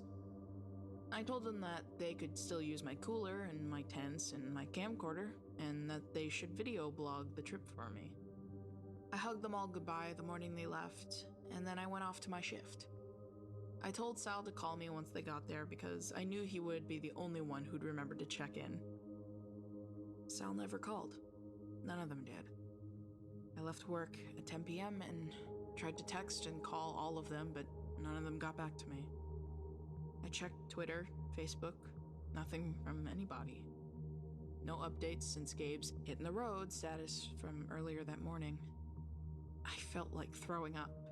Something felt really wrong.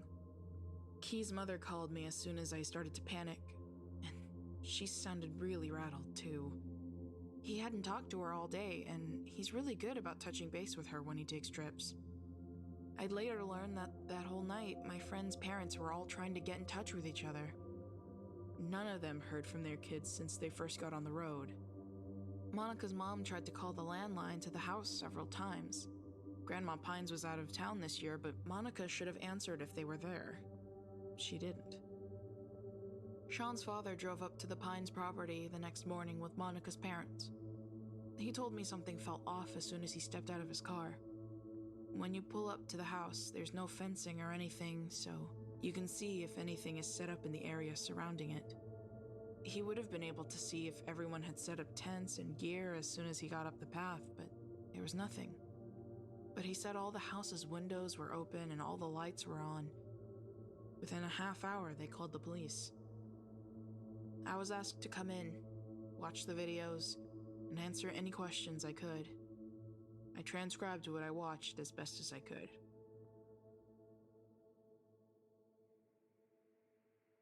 Clip 1, 10:45, September 16th, 2016. Gabe has the camera pointed at the rearview mirror. How the fuck do you know when it's recording? The green button is on, dipshit. Clip 2, 1:15, September 16th, 2016. Gabe is filming the back of Lynn's car just ahead of them. He's talking to Sean and Monica, but I can't tell what they're saying, even with the audio adjusted. It's raining really hard, and I see flashes of lightning. Clip 3, 8:16, September 16th, 2016. A close-up of Monica. She's smoking and swinging in the rocking chair out on the back porch. She looks tipsy. She notices she's being filmed and winks at the camera. I think Sean laughs. Clip 4, 10:16, September 17th, 2016. I swallowed hard when I see the timestamp. It doesn't make any sense. Saturday morning, Sean's father was already calling the police by then. I want to ask the cop what's going on, but he tells me to please just keep watching quietly. Lily is flipping pancakes. She scrunches up her nose at the camera and Gabe chuckles. You don't look so good, Lil. Didn't sleep? How could I? All those fucking screams last night? The hell? You didn't hear that shit? Lynn and I were freaked the fuck out. What the fuck? We didn't hear anything. Yeah, it sounded like cats in heat, but wrong. Like, it wasn't natural. We were out in the tents all night and we didn't hear shit. Lucky you. We came in the house at like 4. It was still going. I don't know when it stopped, but I guess I fell asleep at some point. Did the girls say anything? They're not up yet. I don't know. Here, can you pass me that? Clip 5, 11:14, September 17th, 2016. A wide shot of the backyard. I can hear glasses clinking and a couple of my friends taking drags of cigarettes. I see a figure standing far off by the edge of the woods, but whoever's filming doesn't seem to notice it. Then I hear Gabe's voice, followed by Sean's. Then Key's. They're talking about the hot tub needing repairs because the bubble jets don't work, and then the figure moves and Gabe sees it. Whoa, what the fuck? What? Dude! Holy fuck! What the fuck? Who the fuck is... Gabe? Yo, what the fuck, man? Did you see? Did you fucking see? The figure is contorting in the distance, and I cover my mouth with my hand. It's shaped like a person, but it starts doing this odd, twitching movement with its arms. They look almost like they're stretching out really long and then shrinking again. The legs are bending like a flamingo's. The boys behind the camera are yelling and freaking out. The shot cuts to the figure launching itself upward into the trees. Clip 6. The timestamps are turned off. It's nighttime. A shaky shot of the deck out back. The porch light is on and Lily and Key have their backs to the camera. They're crouched down, sitting on the steps, and Lily is sobbing. Key looks behind his shoulder and mouths, "Turn it off," but the camera's still recording. Key pecks the top of her head and rubs her back, but she barely moves. Are you sure you saw something? His voice is too quiet for me to hear everything he says. I'm pretty sure Gabe is the one filming again. I don't see Monica in the shot, but I hear her voice. And then Sean's. What happened? You didn't hear that shit? What the fuck do you mean? There's some shit in this fucking house, man. Guys. I looked in every single room. There's nothing in here. I'm tired of this shit. Well, what the fuck do you want me to do, Sean? Clip 7. A shot of something. Somebody caught very high in a tree. Whoever's filming is panting and coughing like they started crying, and it sounds like it could either be Gabe or Sal. The shot is focused on whatever's stuck up there, and something breaks off the tree and falls. It makes no noise when it lands, and that's where the shot cuts. Clip 8. It's a shot of Monica's room, or what used to be her room when she was a little kid. I've only been in that room a couple of times. It's full of old childhood shit, and there's nothing really for us to see or do in there. The window is open, and a little breeze ripples through the curtain. There's a crash like glass shattering from what sounds like downstairs, and I nearly jump out of my seat, shielding my eyes, but the cop touches my arm, tells me there's nothing scary in the shot. It's still just the room, pink and purple with sunshine coming through. The clip ends with another loud crash, and I swear I see a flicker of someone's face, wide-eyed and gaunt, peeking into the corner of the window, just for a second. I gasp out loud and whip my head around to look at the cop, and he gives me this nod to keep watching. The last clip they show me is a still, blurred shot of the living room. The camera's facing the window overlooking the backyard, and I can see the lit campfire. The TV isn't in the shot, but I can hear the music to the menu screen of one of the Mario Kart games. The shot is shifting in and out of focus, and I can tell nobody is recording. The camera's just been left on. It's about a minute and a half of just this, then suddenly the power in the house goes out with a crack, and I shake in my seat. There's a strange howling noise from outside. It's not a coyote, not an animal. It sounds like 2 or 3 people mocking wolves, but warped. Something hits the window with a hard thud, and I wince. There's blood spattered across it, and through the smears, I can see somebody with oddly shaped limbs standing by the fire. They don't move. They just stand there with their heads bent down, fixated completely on the flames while the howling keeps going, and I start to notice something. The howling sounds exactly the same every time, like it's a 6-second sound clip playing in a loop. As soon as this clicks in my mind, it stops completely, and I'm so thrown off that I almost don't see the figure disappear.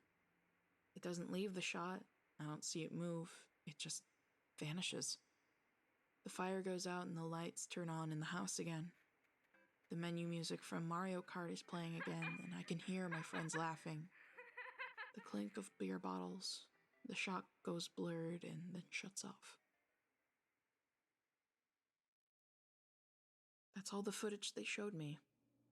I was asked where I was during all this, why I didn't go on this trip, why my friends had some of my belongings, especially the camera, and I told them the truth. I told them about the previous 2 years, how nothing strange had ever happened on the Pines property before. In turn, I asked them what happened to my friends. They told me 7 bodies were found on the property, none of them belonging to any of my friends. Their parents were asked to identify the bodies and remains, and none of them matched. My friends are just missing. I knew the cops weren't going to tell me, so I asked Sean's father about the 7 dead strangers. Were they people the Pines knew? He didn't know. He just told me how he found them, 6 of them, in a clearing in the woods, laying in a circle surrounding a tree with their guts strung together, holding hands like in prayer. The 7th body was perched up at the top of the tree, impaled through the head on the highest branch.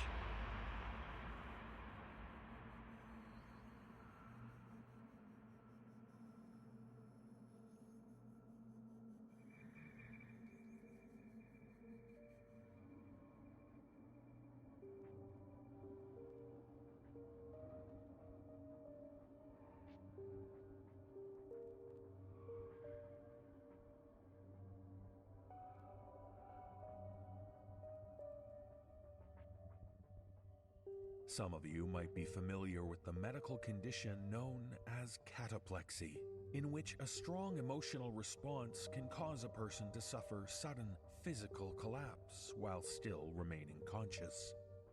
In this tale from author Shelby Scott, we meet a man who is trying to get to the bottom of the events described in a woman's diary as she suffered from cataplexy. Performing this tale are David Alt, Nicole Doolin, and Mike Delgadio. So let's learn what we can as we read from The Diary of a Woman with Cataplexy.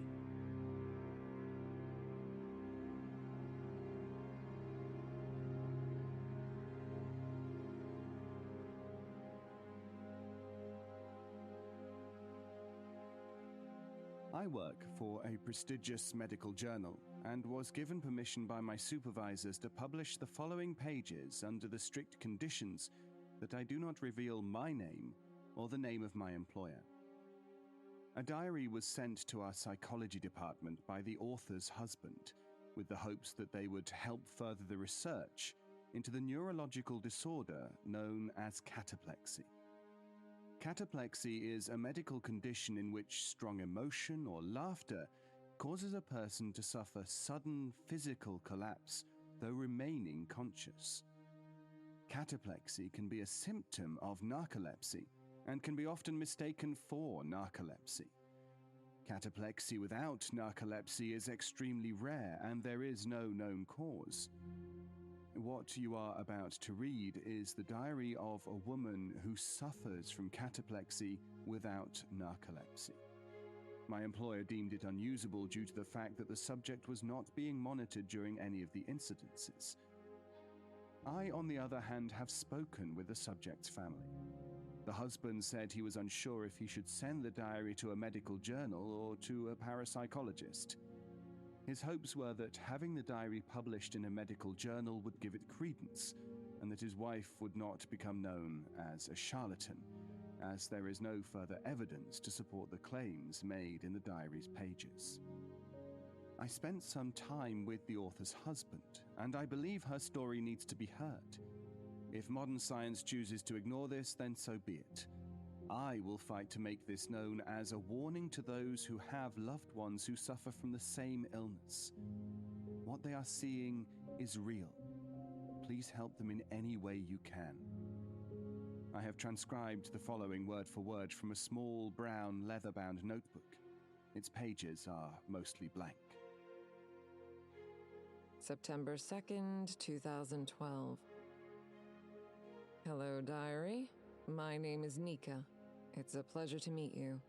Just so you know, I haven't had a diary since I was 7, so I admit this feels a little silly. You were a gift from my husband, Grant. He thinks this is going to help me cope with my emotions. He said if I keep it up, it would be fun for our future kids and grandkids to read. But I have a feeling I'm going to find you under our bed 10 years from now, collecting dust next to that scarf I never finished knitting. Plus, my emotions have been fine lately. The move was a little intense, but now that we're settled into our new house, it has been 2 weeks since my last incident. Sitting here on this porch, soaking up the last few warm rays of the day, I can't imagine another one anytime soon. Gotta go, diary. Grant is calling. Breaking Bad is coming on. It's the last episode of the first half of the last season. If my future kids or grandkids are reading this, just know that I'm incredibly jealous of the fact that you can binge watch this whole series right now without having to wait a whole freaking year. October 3rd, 2012. Okay, so some stuff has been happening and I feel like I'm going crazy. I remembered I had this diary, and maybe writing all this down will make it seem less crazy. Like when Shaggy and Scooby-Doo are afraid of the monster and Velma strolls in and rips off his mask like no big deal. I need you to be my Velma, diary. This is just the bare bones of what happened. Hopefully when it's written in black and white, I will see how stupid this all is.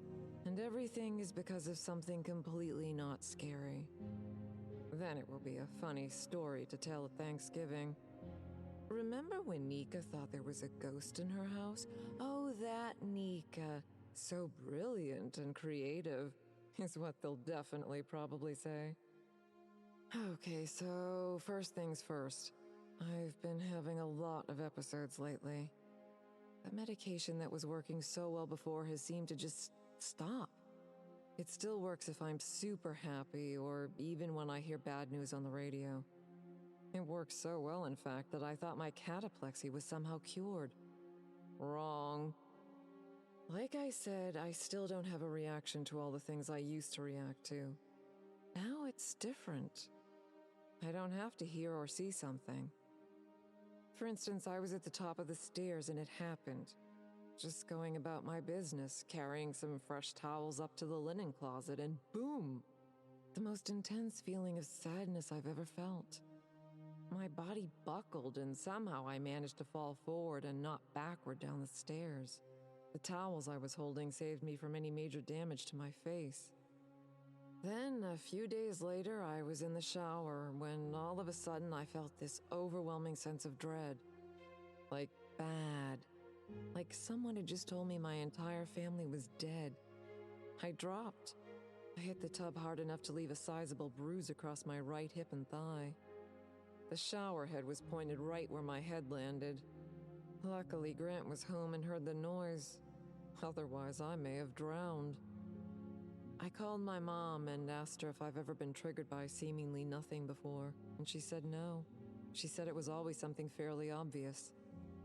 I scheduled an appointment with my doctor, really hoping to receive some answers. The covered in bruises look is not for me.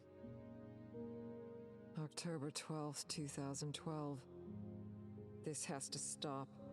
Told Grant I'm leaving and never coming back. October 15th, 2012. Sorry for that last entry, diary. I just had to get away. Grant was devastated. He doesn't believe me when I tell him what's going on. He thinks I'm making up excuses just to leave him. It isn't him. He's the love of my life, but I couldn't stay in that house for another minute. I threw some clothes in an old backpack and drove the 6 hours to my mom and stepdad's house. Now that I've had a few days to calm down, I feel like I have to write down what happened. I was sitting on the couch and watching TV.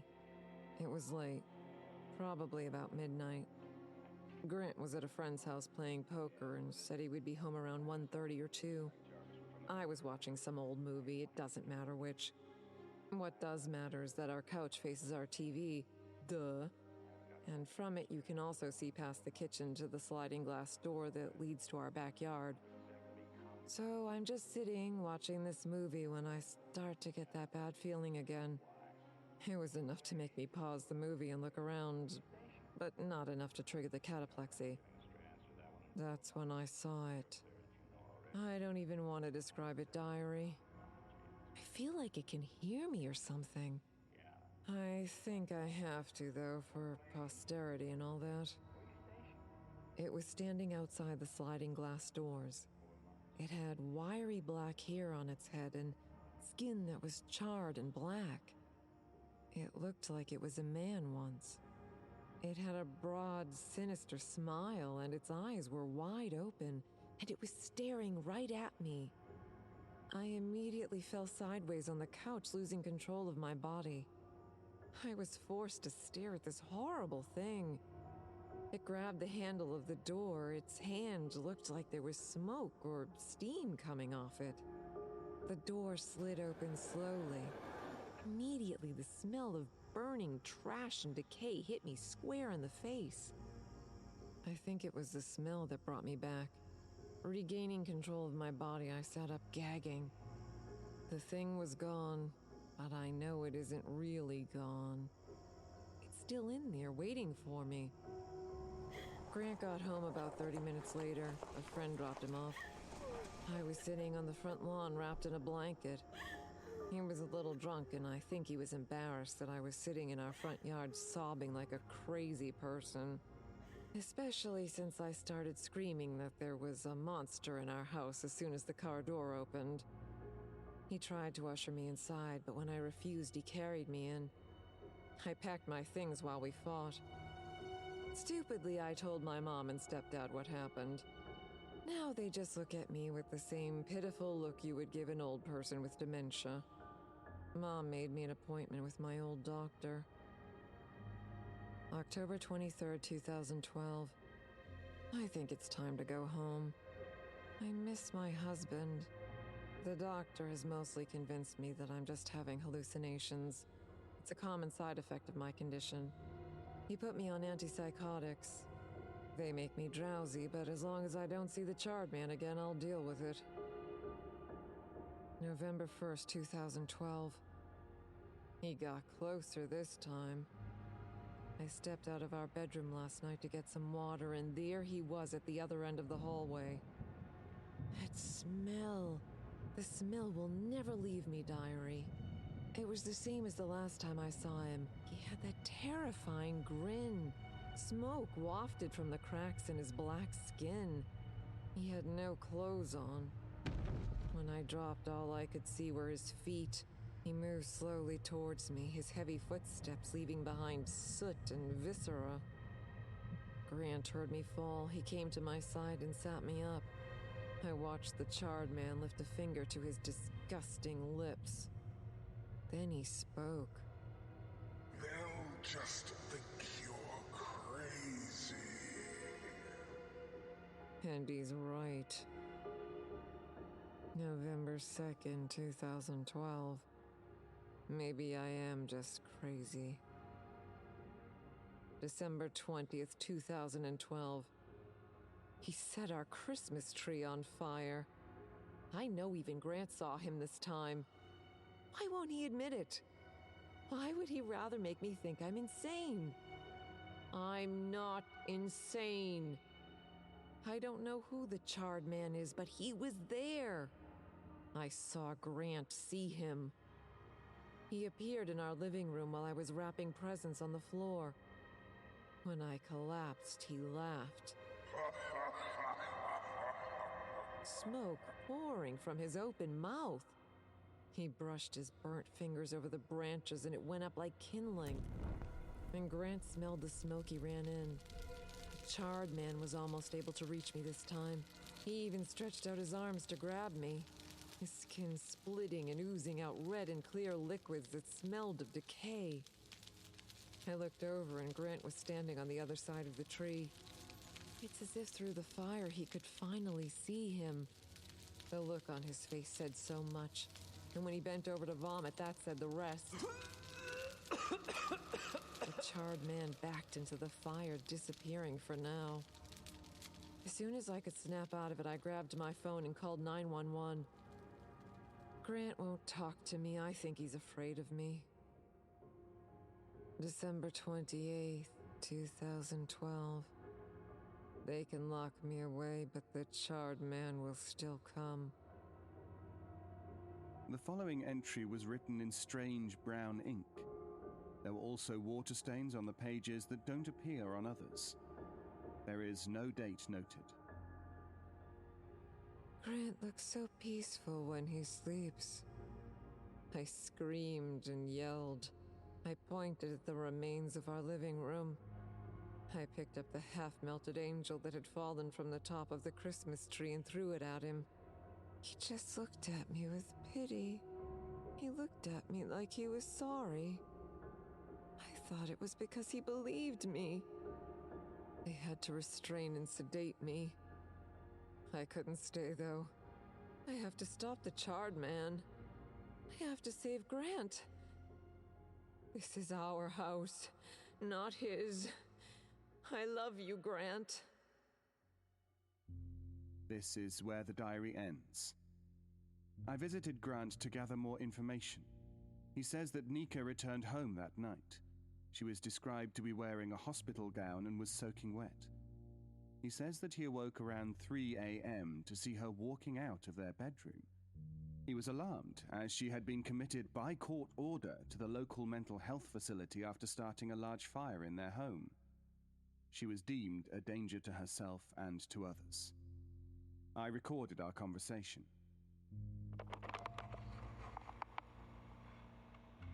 I I smelled that smell she talked about in her diary.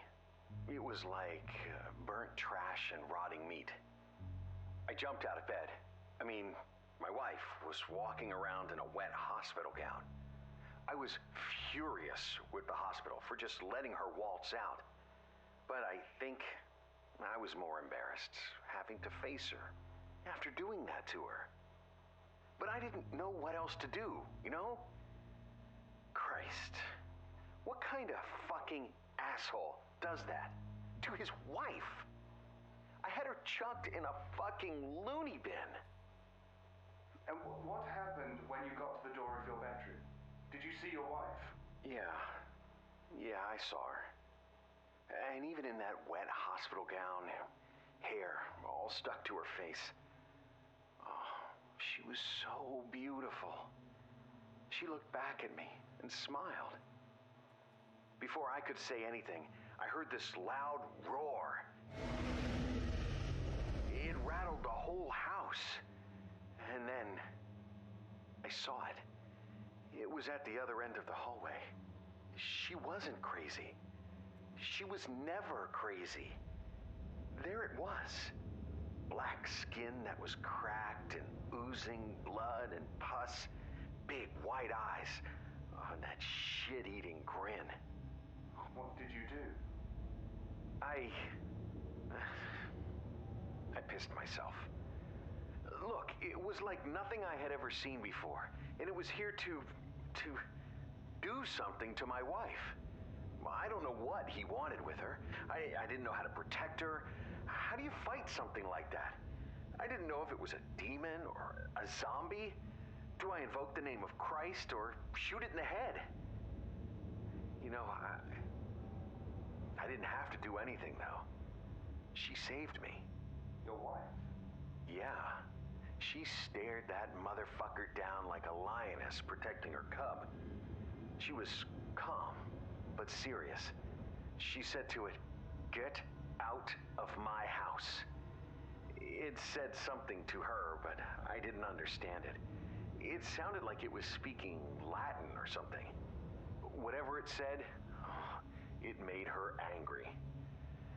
And this next part, you're not gonna believe me.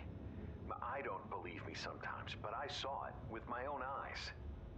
Please, go on. Like I said, whatever that thing said to her, it made her real mad.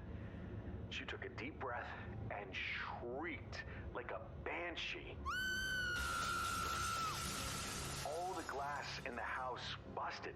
Windows, mirrors, wine glasses, everything. Then it started raining inside the house.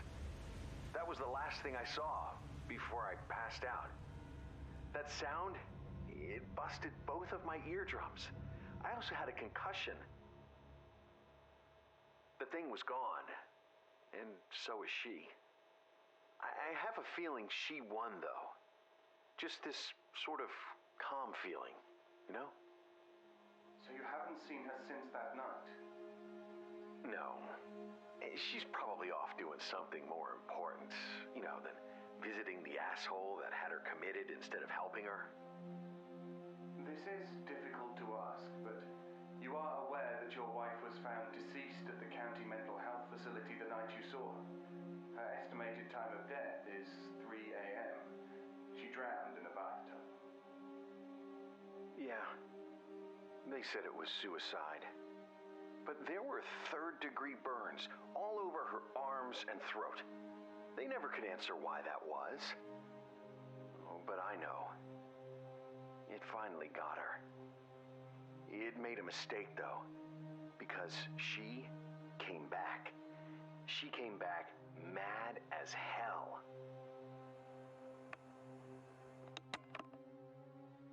I ended my conversation with Grant here. He now lives in a different location, but he gave me the address to his former home, which he still owns. He couldn't give me a straight answer as to why he hasn't tried to sell it. I visited the home. It was untouched since the night of the incident almost 4 years ago. He had given me a key to the front door, not that I needed it. The windows on both floors of the home were blown out from the inside. There were yellowing plastic tarps covering each of them. I stepped through the door and it looked like local teenagers had turned the former home into a party house. There were beer cans and condom wrappers everywhere. The inside had mostly been gutted, but there were things that immediately jumped out at me. There was the spot where the now ruined couch still sat facing the sliding glass door where Nika had first laid eyes on the charred man. The walls and carpet were scorched in front of the busted-out bay window. I assumed that was where the Christmas tree once stood before it went up in flames. The stairs were covered in spray-painted monikers, and little hearts surrounded by initials were carved into the railing. As I climbed, the closer I got to the second floor, the worse shape the steps were in. They were swollen and misshapen. The varnish was cracked and peeling. When I arrived at the top, I felt my chest tighten. I admit, up to this point, I was still incredibly skeptical about Grant's story. My theory was that Nika had been having hallucinations and that she was the one who had started the fire. A housewife having a psychotic break and in desperate need for attention from an unsympathetic husband. The hallway at the top of the stairs looked like a battlefield. At the far end, there had been a severe fire. The walls were ash, and you could see into the surrounding rooms. There were black scorch marks where the flames had licked the ceiling. The marks extended to the floor and stopped halfway down the wall. At the other end, there were water stains, peeling paint, and moldy drywall. I returned to my hotel room, satisfied with my findings. I contacted my employer, and she commended my efforts, but said that it just wasn't the kind of story that was published in our journal. I understood, and told her I would be back Monday after my little foray into ghost hunting. This morning, I woke around 3 a.m. from a horrific nightmare about the charred man. It was so real I thought I could actually smell him. It isn't unusual to start having nightmares while working on an intense case. I'm not a spiritual man, but something this veiled in the paranormal got to me. I went to the bathroom to splash some water on my sweaty face and slipped on a puddle of water that was on the floor. I grabbed the side of the tub for support and my hand landed on a wet scrap of paper. In brown ink were the words, "He's coming for you." I would know that handwriting anywhere. I can feel him. Sometimes I can smell him. I don't ever see him, and I believe it's because I don't suffer from cataplexy. Those who suffer from this disease and other such afflictions, such as sleep paralysis and narcolepsy, they can see things we can't. They get a sort of peek behind the curtain. They toe the line between our world and theirs during their episodes. I can't see the monster who stalks me, but I know he's getting closer. This will be the last I speak of it. Like Nika said, I feel he knows when I talk about it. So please, for the love of whatever God you may believe in, help your loved ones when they say they saw someone standing in the corner of the room. Believe them. What they're seeing is real.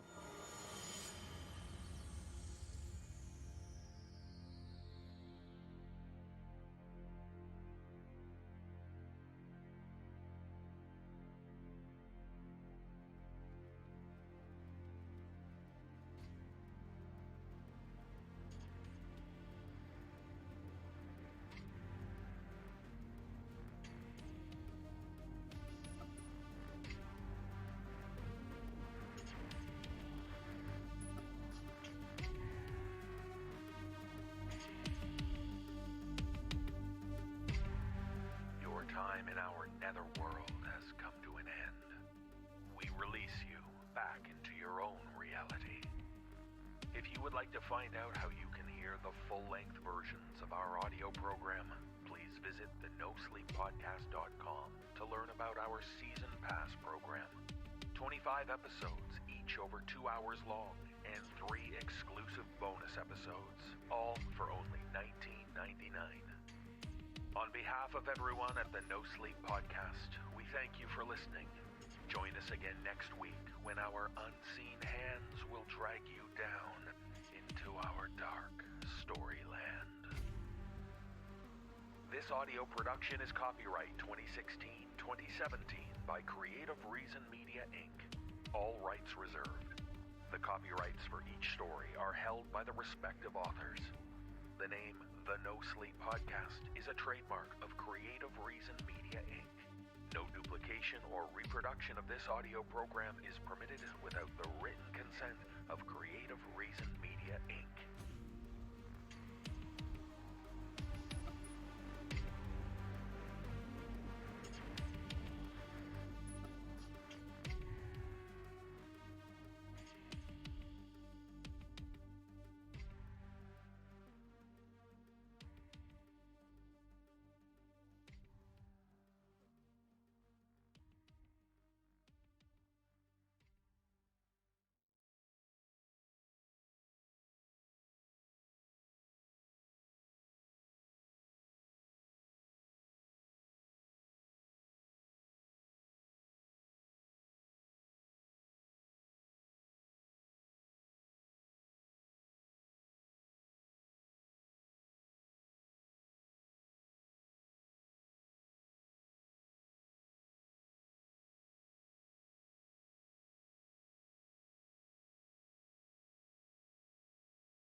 Okay, we're here.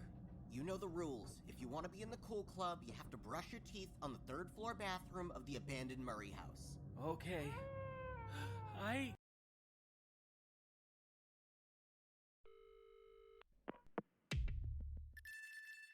This is a horror fiction podcast. We're here to frighten you and mess with your head. You're here because that's what you want. So give in to your fear, because tonight there will be no sleep.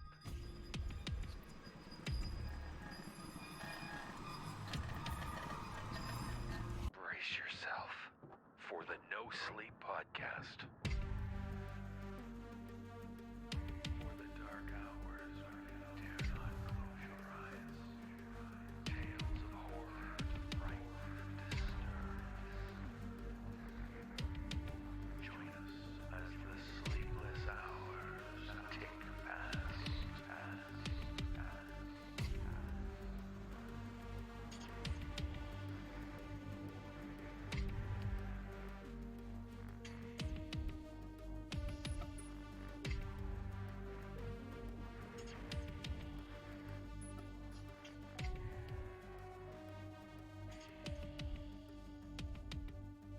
It's the No Sleep Podcast.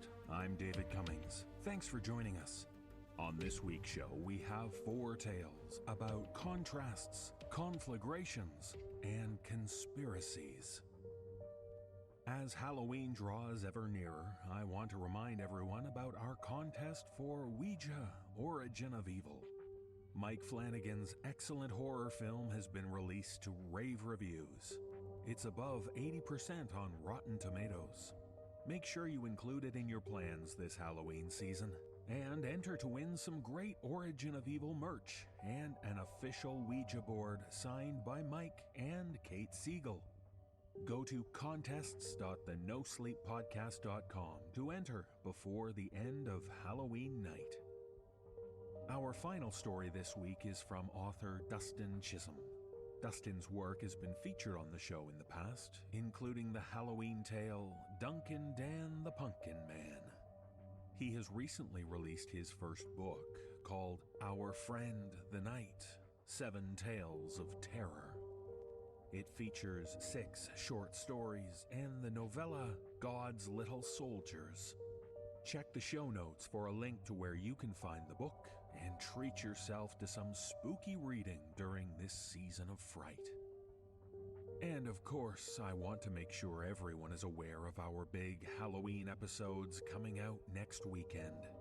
We'll have a full-length free episode, and our Season Pass 8 members will get an additional full-length episode to make their Halloween doubly terrifying. We'll also be making a very special announcement about some exciting news coming early next year, so make sure you join us. The episodes will be out on Sunday the 30th, just in time to immerse yourself in Halloween audio horror. But you don't need to wait until then for audio horror. We have some for you right now, so let's start this week's show.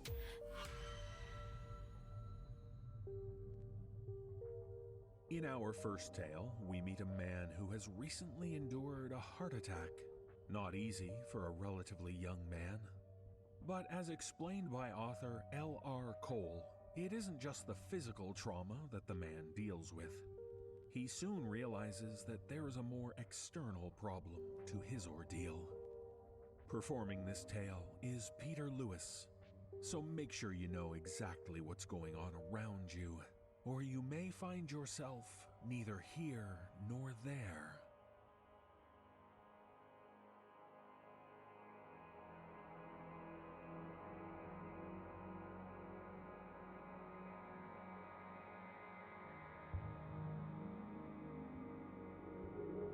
I had a heart attack last year. I survived, but I got the full modern medical experience.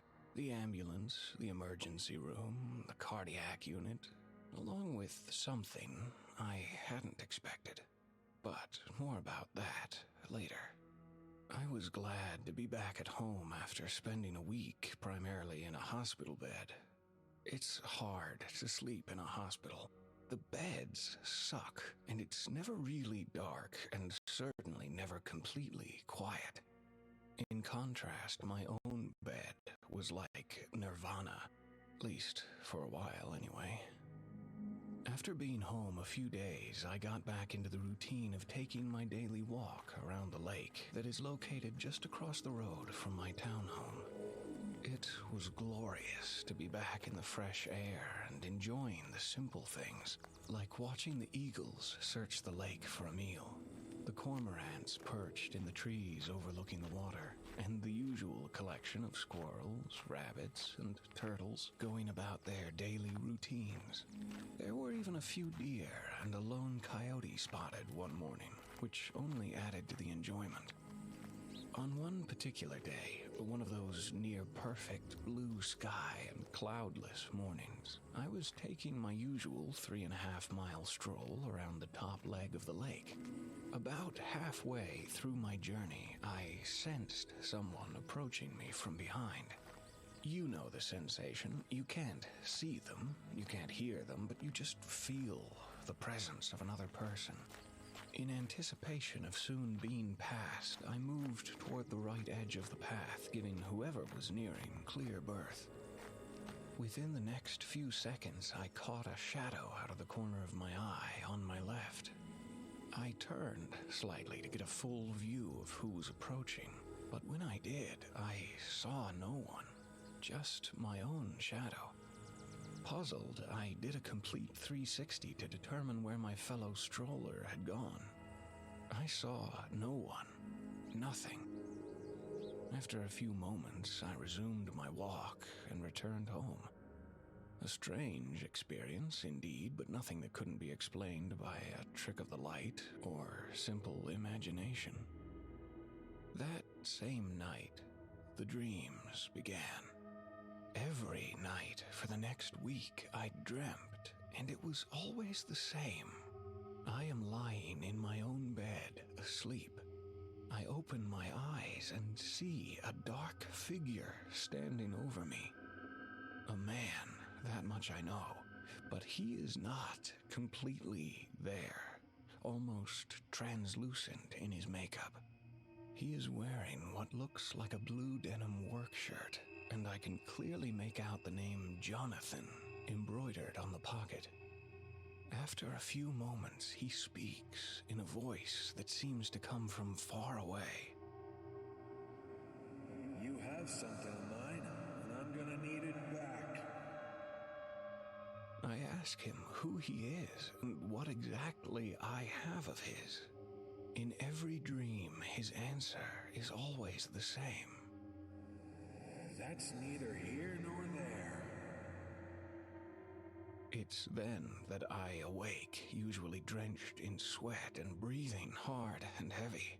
But of course, there's no one in my room. No Jonathan.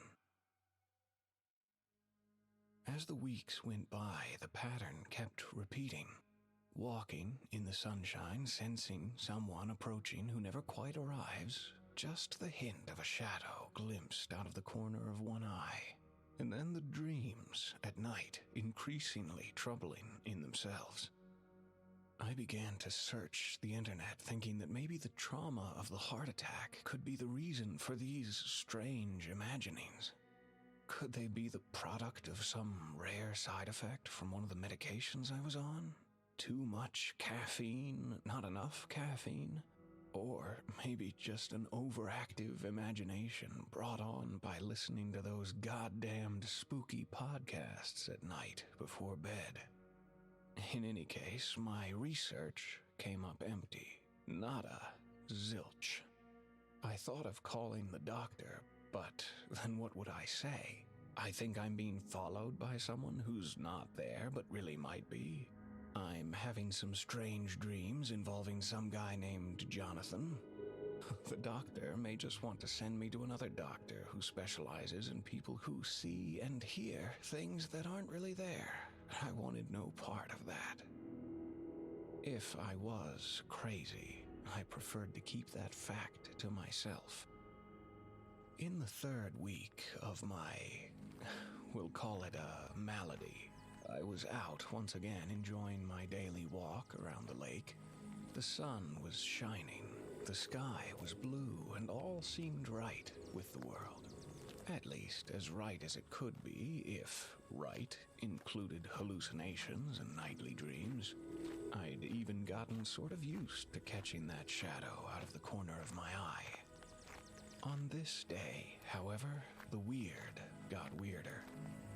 Again, as I felt the presence of another following me, I turned around and saw only what I thought was my shadow. But my shadow seemed to have grown to include a cone-shaped extension on the top of my head. It would remind you of one of those old dunce caps you saw in cartoons and movies. You know, poor Billy or Bobby sitting in the corner facing the wall with a coned hat, dunce, written on the brim. The cone flame grew and shrank again and again. It was mesmerizing. It was horrifying. I spun around looking for something to explain what I was seeing. Nothing. I turned and walked as fast as I could toward home. When I did get home, the first thing I did was head into the bathroom and look in the mirror. What I saw in the mirror was simply my own reflection, just me. I might have looked a bit worse for wear, and if I was not mistaken, not as bright and sharp as usual. My image in that mirror appeared to be just a little bit paler, thinner, less there. I chalked it up to stress and an overactive imagination once again. From that day forward, I decided to walk early in the day before the sun had risen, or on days that were cloudy and dark. And for a while, that seemed to make life a bit, shall we say, less challenging. I saw no shadows. I saw no cone of darkness atop my head. I still did get the sensation of being followed, though. I also felt like I was dragging an extended weight behind me as I walked. No, more like trudged around the dark and silent lake path. It was very much like having someone lightly tugging on a rope tethered to your waist as you tried to make headway. There was no getting away from the Jonathan dreams either, as they persisted on a nightly basis. He was there, night after night, always letting me know that I had something of his that he desperately needed returned to him. And he always answered my questions with a dismissive neither here nor there. It was as exhausting as it was troubling. I gave up trying to get up early to beat the sun. I got tired of waiting for overcast days to get my morning exercise. I was frustrated, and to be quite honest, more than a little pissed off. Jonathan, even though he was merely a dream presence, had become a giant pain in the ass. I'd had enough. So, the next morning, after another fitful, dream-filled night, I got up, had a cup of coffee, and headed out the door. It was sunny and glorious, and I hated it. I knew exactly what I was in for as I headed around the paved pathway that wound around the lake. I wasn't disappointed, as I soon felt the presence of another. I glimpsed my shadow with the extended dunce cap of darkness atop my head. But this time, I held my ground and stared at the shadow. I stood stock still for what seemed like an hour. I just stared at it and tried to make some kind of sense to what I was seeing. All the while, the cone of darkness flicked atop my head's shadow. It was then I felt a hand on my shoulder that startled me out of my trance. I turned slowly to see a man who seemed to be only half there. A translucent phantom who wore a blue work shirt with the name Jonathan emblazoned on the front of the pocket. His face was difficult to make out, but I was certain that where his eyes should have been, there were only black holes. I stood with my mouth agape, staring at the apparition before me. Finally, after what seemed an eternity, the man spoke. You have something of mine, and I'm gonna need it back. In the next moment, the Jonathan image reached out one of his pale, only half-there hands and grabbed me. As he did this, he spoke in a whisper. This may hurt a bit. He didn't grab my shirt. His hand seemed to go through my clothes and into my body. He then began to pull his hand back out, and it felt like my skin was being suctioned off my entire frame. The more he pulled, the more it hurt, and the more it hurt, the closer I was pulled toward him. Just when I thought I couldn't stand it anymore, being pulled, being skinned alive, something let go. I was propelled backward, like somebody suddenly letting a rubber band spring back after being stretched to the max. Then everything went dark.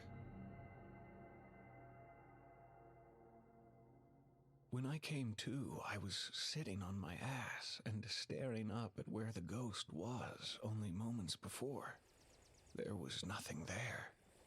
I tried to get to my feet with not an insignificant amount of effort. My ass hurt from falling to the hard ground, and my skin felt like I had fallen asleep in a bed of poison ivy. But I did manage to stand upright, and although my backside still ached even as my skin began to feel slightly less on fire, I slowly started on my way home, all the way trying to remember the sequence of events from my interaction with the specter of Jonathan. By the time I arrived home, it was all I could do to trudge upstairs and collapse into my bed. I felt like I had run a marathon. Everything ached from head to toe, and a weariness engulfed me like I had never experienced before. In spite of it all, I fell asleep, fully clothed and shod on the bed, with the late morning sun still shining through the bedroom window. When I awoke, the world had gone dark again. I looked at the alarm clock on the bedstand, and it read 10:36 p.m. I had slept through the entire afternoon and evening without stirring even once. I immediately noticed that the aches and pains from my early day encounter with Jonathan were now joined by what felt like the onset of a case of the flu. My head was light, and a wave of nausea swept over me as I sat up on the edge of the bed. When I attempted to stand up, a lightning bolt of bright pain hit me, and it felt like someone had used my lower back for batting practice. Stuck in a half-erect position, looking like a man whose chair had been pulled out from under him. A stream of obscenities poured out of my mouth in such rapid succession that if anyone could have heard would have thought that I was speaking in tongues. When I was finally able to stand and stagger into the bathroom, I switched on the overhead light and stood before the mirror. The image that was staring back at me appeared to be half hidden behind a sheet of cotton gauze. As I looked around the bathroom at every other object, the bar of soap, the washcloth, the toothpaste tube, all looked as they should. Those items indeed all looked solidly there, for lack of a better term. In contrast, my image in the mirror seemed to be less than there. I could make no sense of what I had seen in the bathroom mirror, just as I could not quite come to grips with what appeared to be happening to me in the weeks since leaving the hospital. The feelings of paranoia, the strange shadows, the dreams. I felt nothing was making sense any longer. Who or what was Jonathan? What did he want? Was he real or imagined, and where had he come from? I lay back down on the bed as another wave of nausea and weariness overtook me. I slept dreamless until the next morning. Upon awaking, I did indeed feel better. The nausea was gone, and I, in fact, felt rested and, to a certain degree, pain-free. It felt as though some long-term fever had broken during the night, and most of my energy had returned after weeks of floating in uncertainty. I strode into the bathroom, feeling refreshed.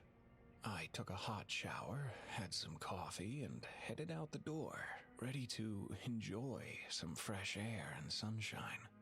I saw an eagle soaring over the lake and watched as the squirrels busied themselves gathering acorns for the winter. An extremely large flock of geese had made a stopover on their way south, and they were making a hell of a racket as they sunned themselves on the banks of the easternmost reach of the water. It was a picture-perfect autumn morning, and for the first time in weeks, I was enjoying myself totally. About halfway around the top side of the lake, I began to feel slightly lightheaded, so I took a minute to rest beside the path. I looked around and couldn't help but feel that as nice as this day was, something wasn't quite right. No, I didn't feel like I was being followed, and I didn't see any strange ghost-like figure beside me either. I didn't even see any strangely shaped shadow as I looked down on the ground beside me. But I just couldn't put my finger on exactly what had me suddenly spooked. The shadow. That was it. There was no shadow. I mean, no shadow. I wasn't casting a shadow on the ground. On this beautiful sun-drenched day, standing with my back toward the early morning sun, I should have been seeing an elongated shadow version of myself ahead of me, but there was nothing. I bent down and put my hand close to the path, and I could still not conjure up a shadow, not even a hint of shade beneath my palm. It was like I wasn't there at all. At that moment, the truth of the last weeks became crystalline in my mind. I suddenly understood. Jonathan, the shadows, the feeling of being followed, I got it all. And it was terrifying. It's been a week now since that sunny morning when reality collided with the unreal.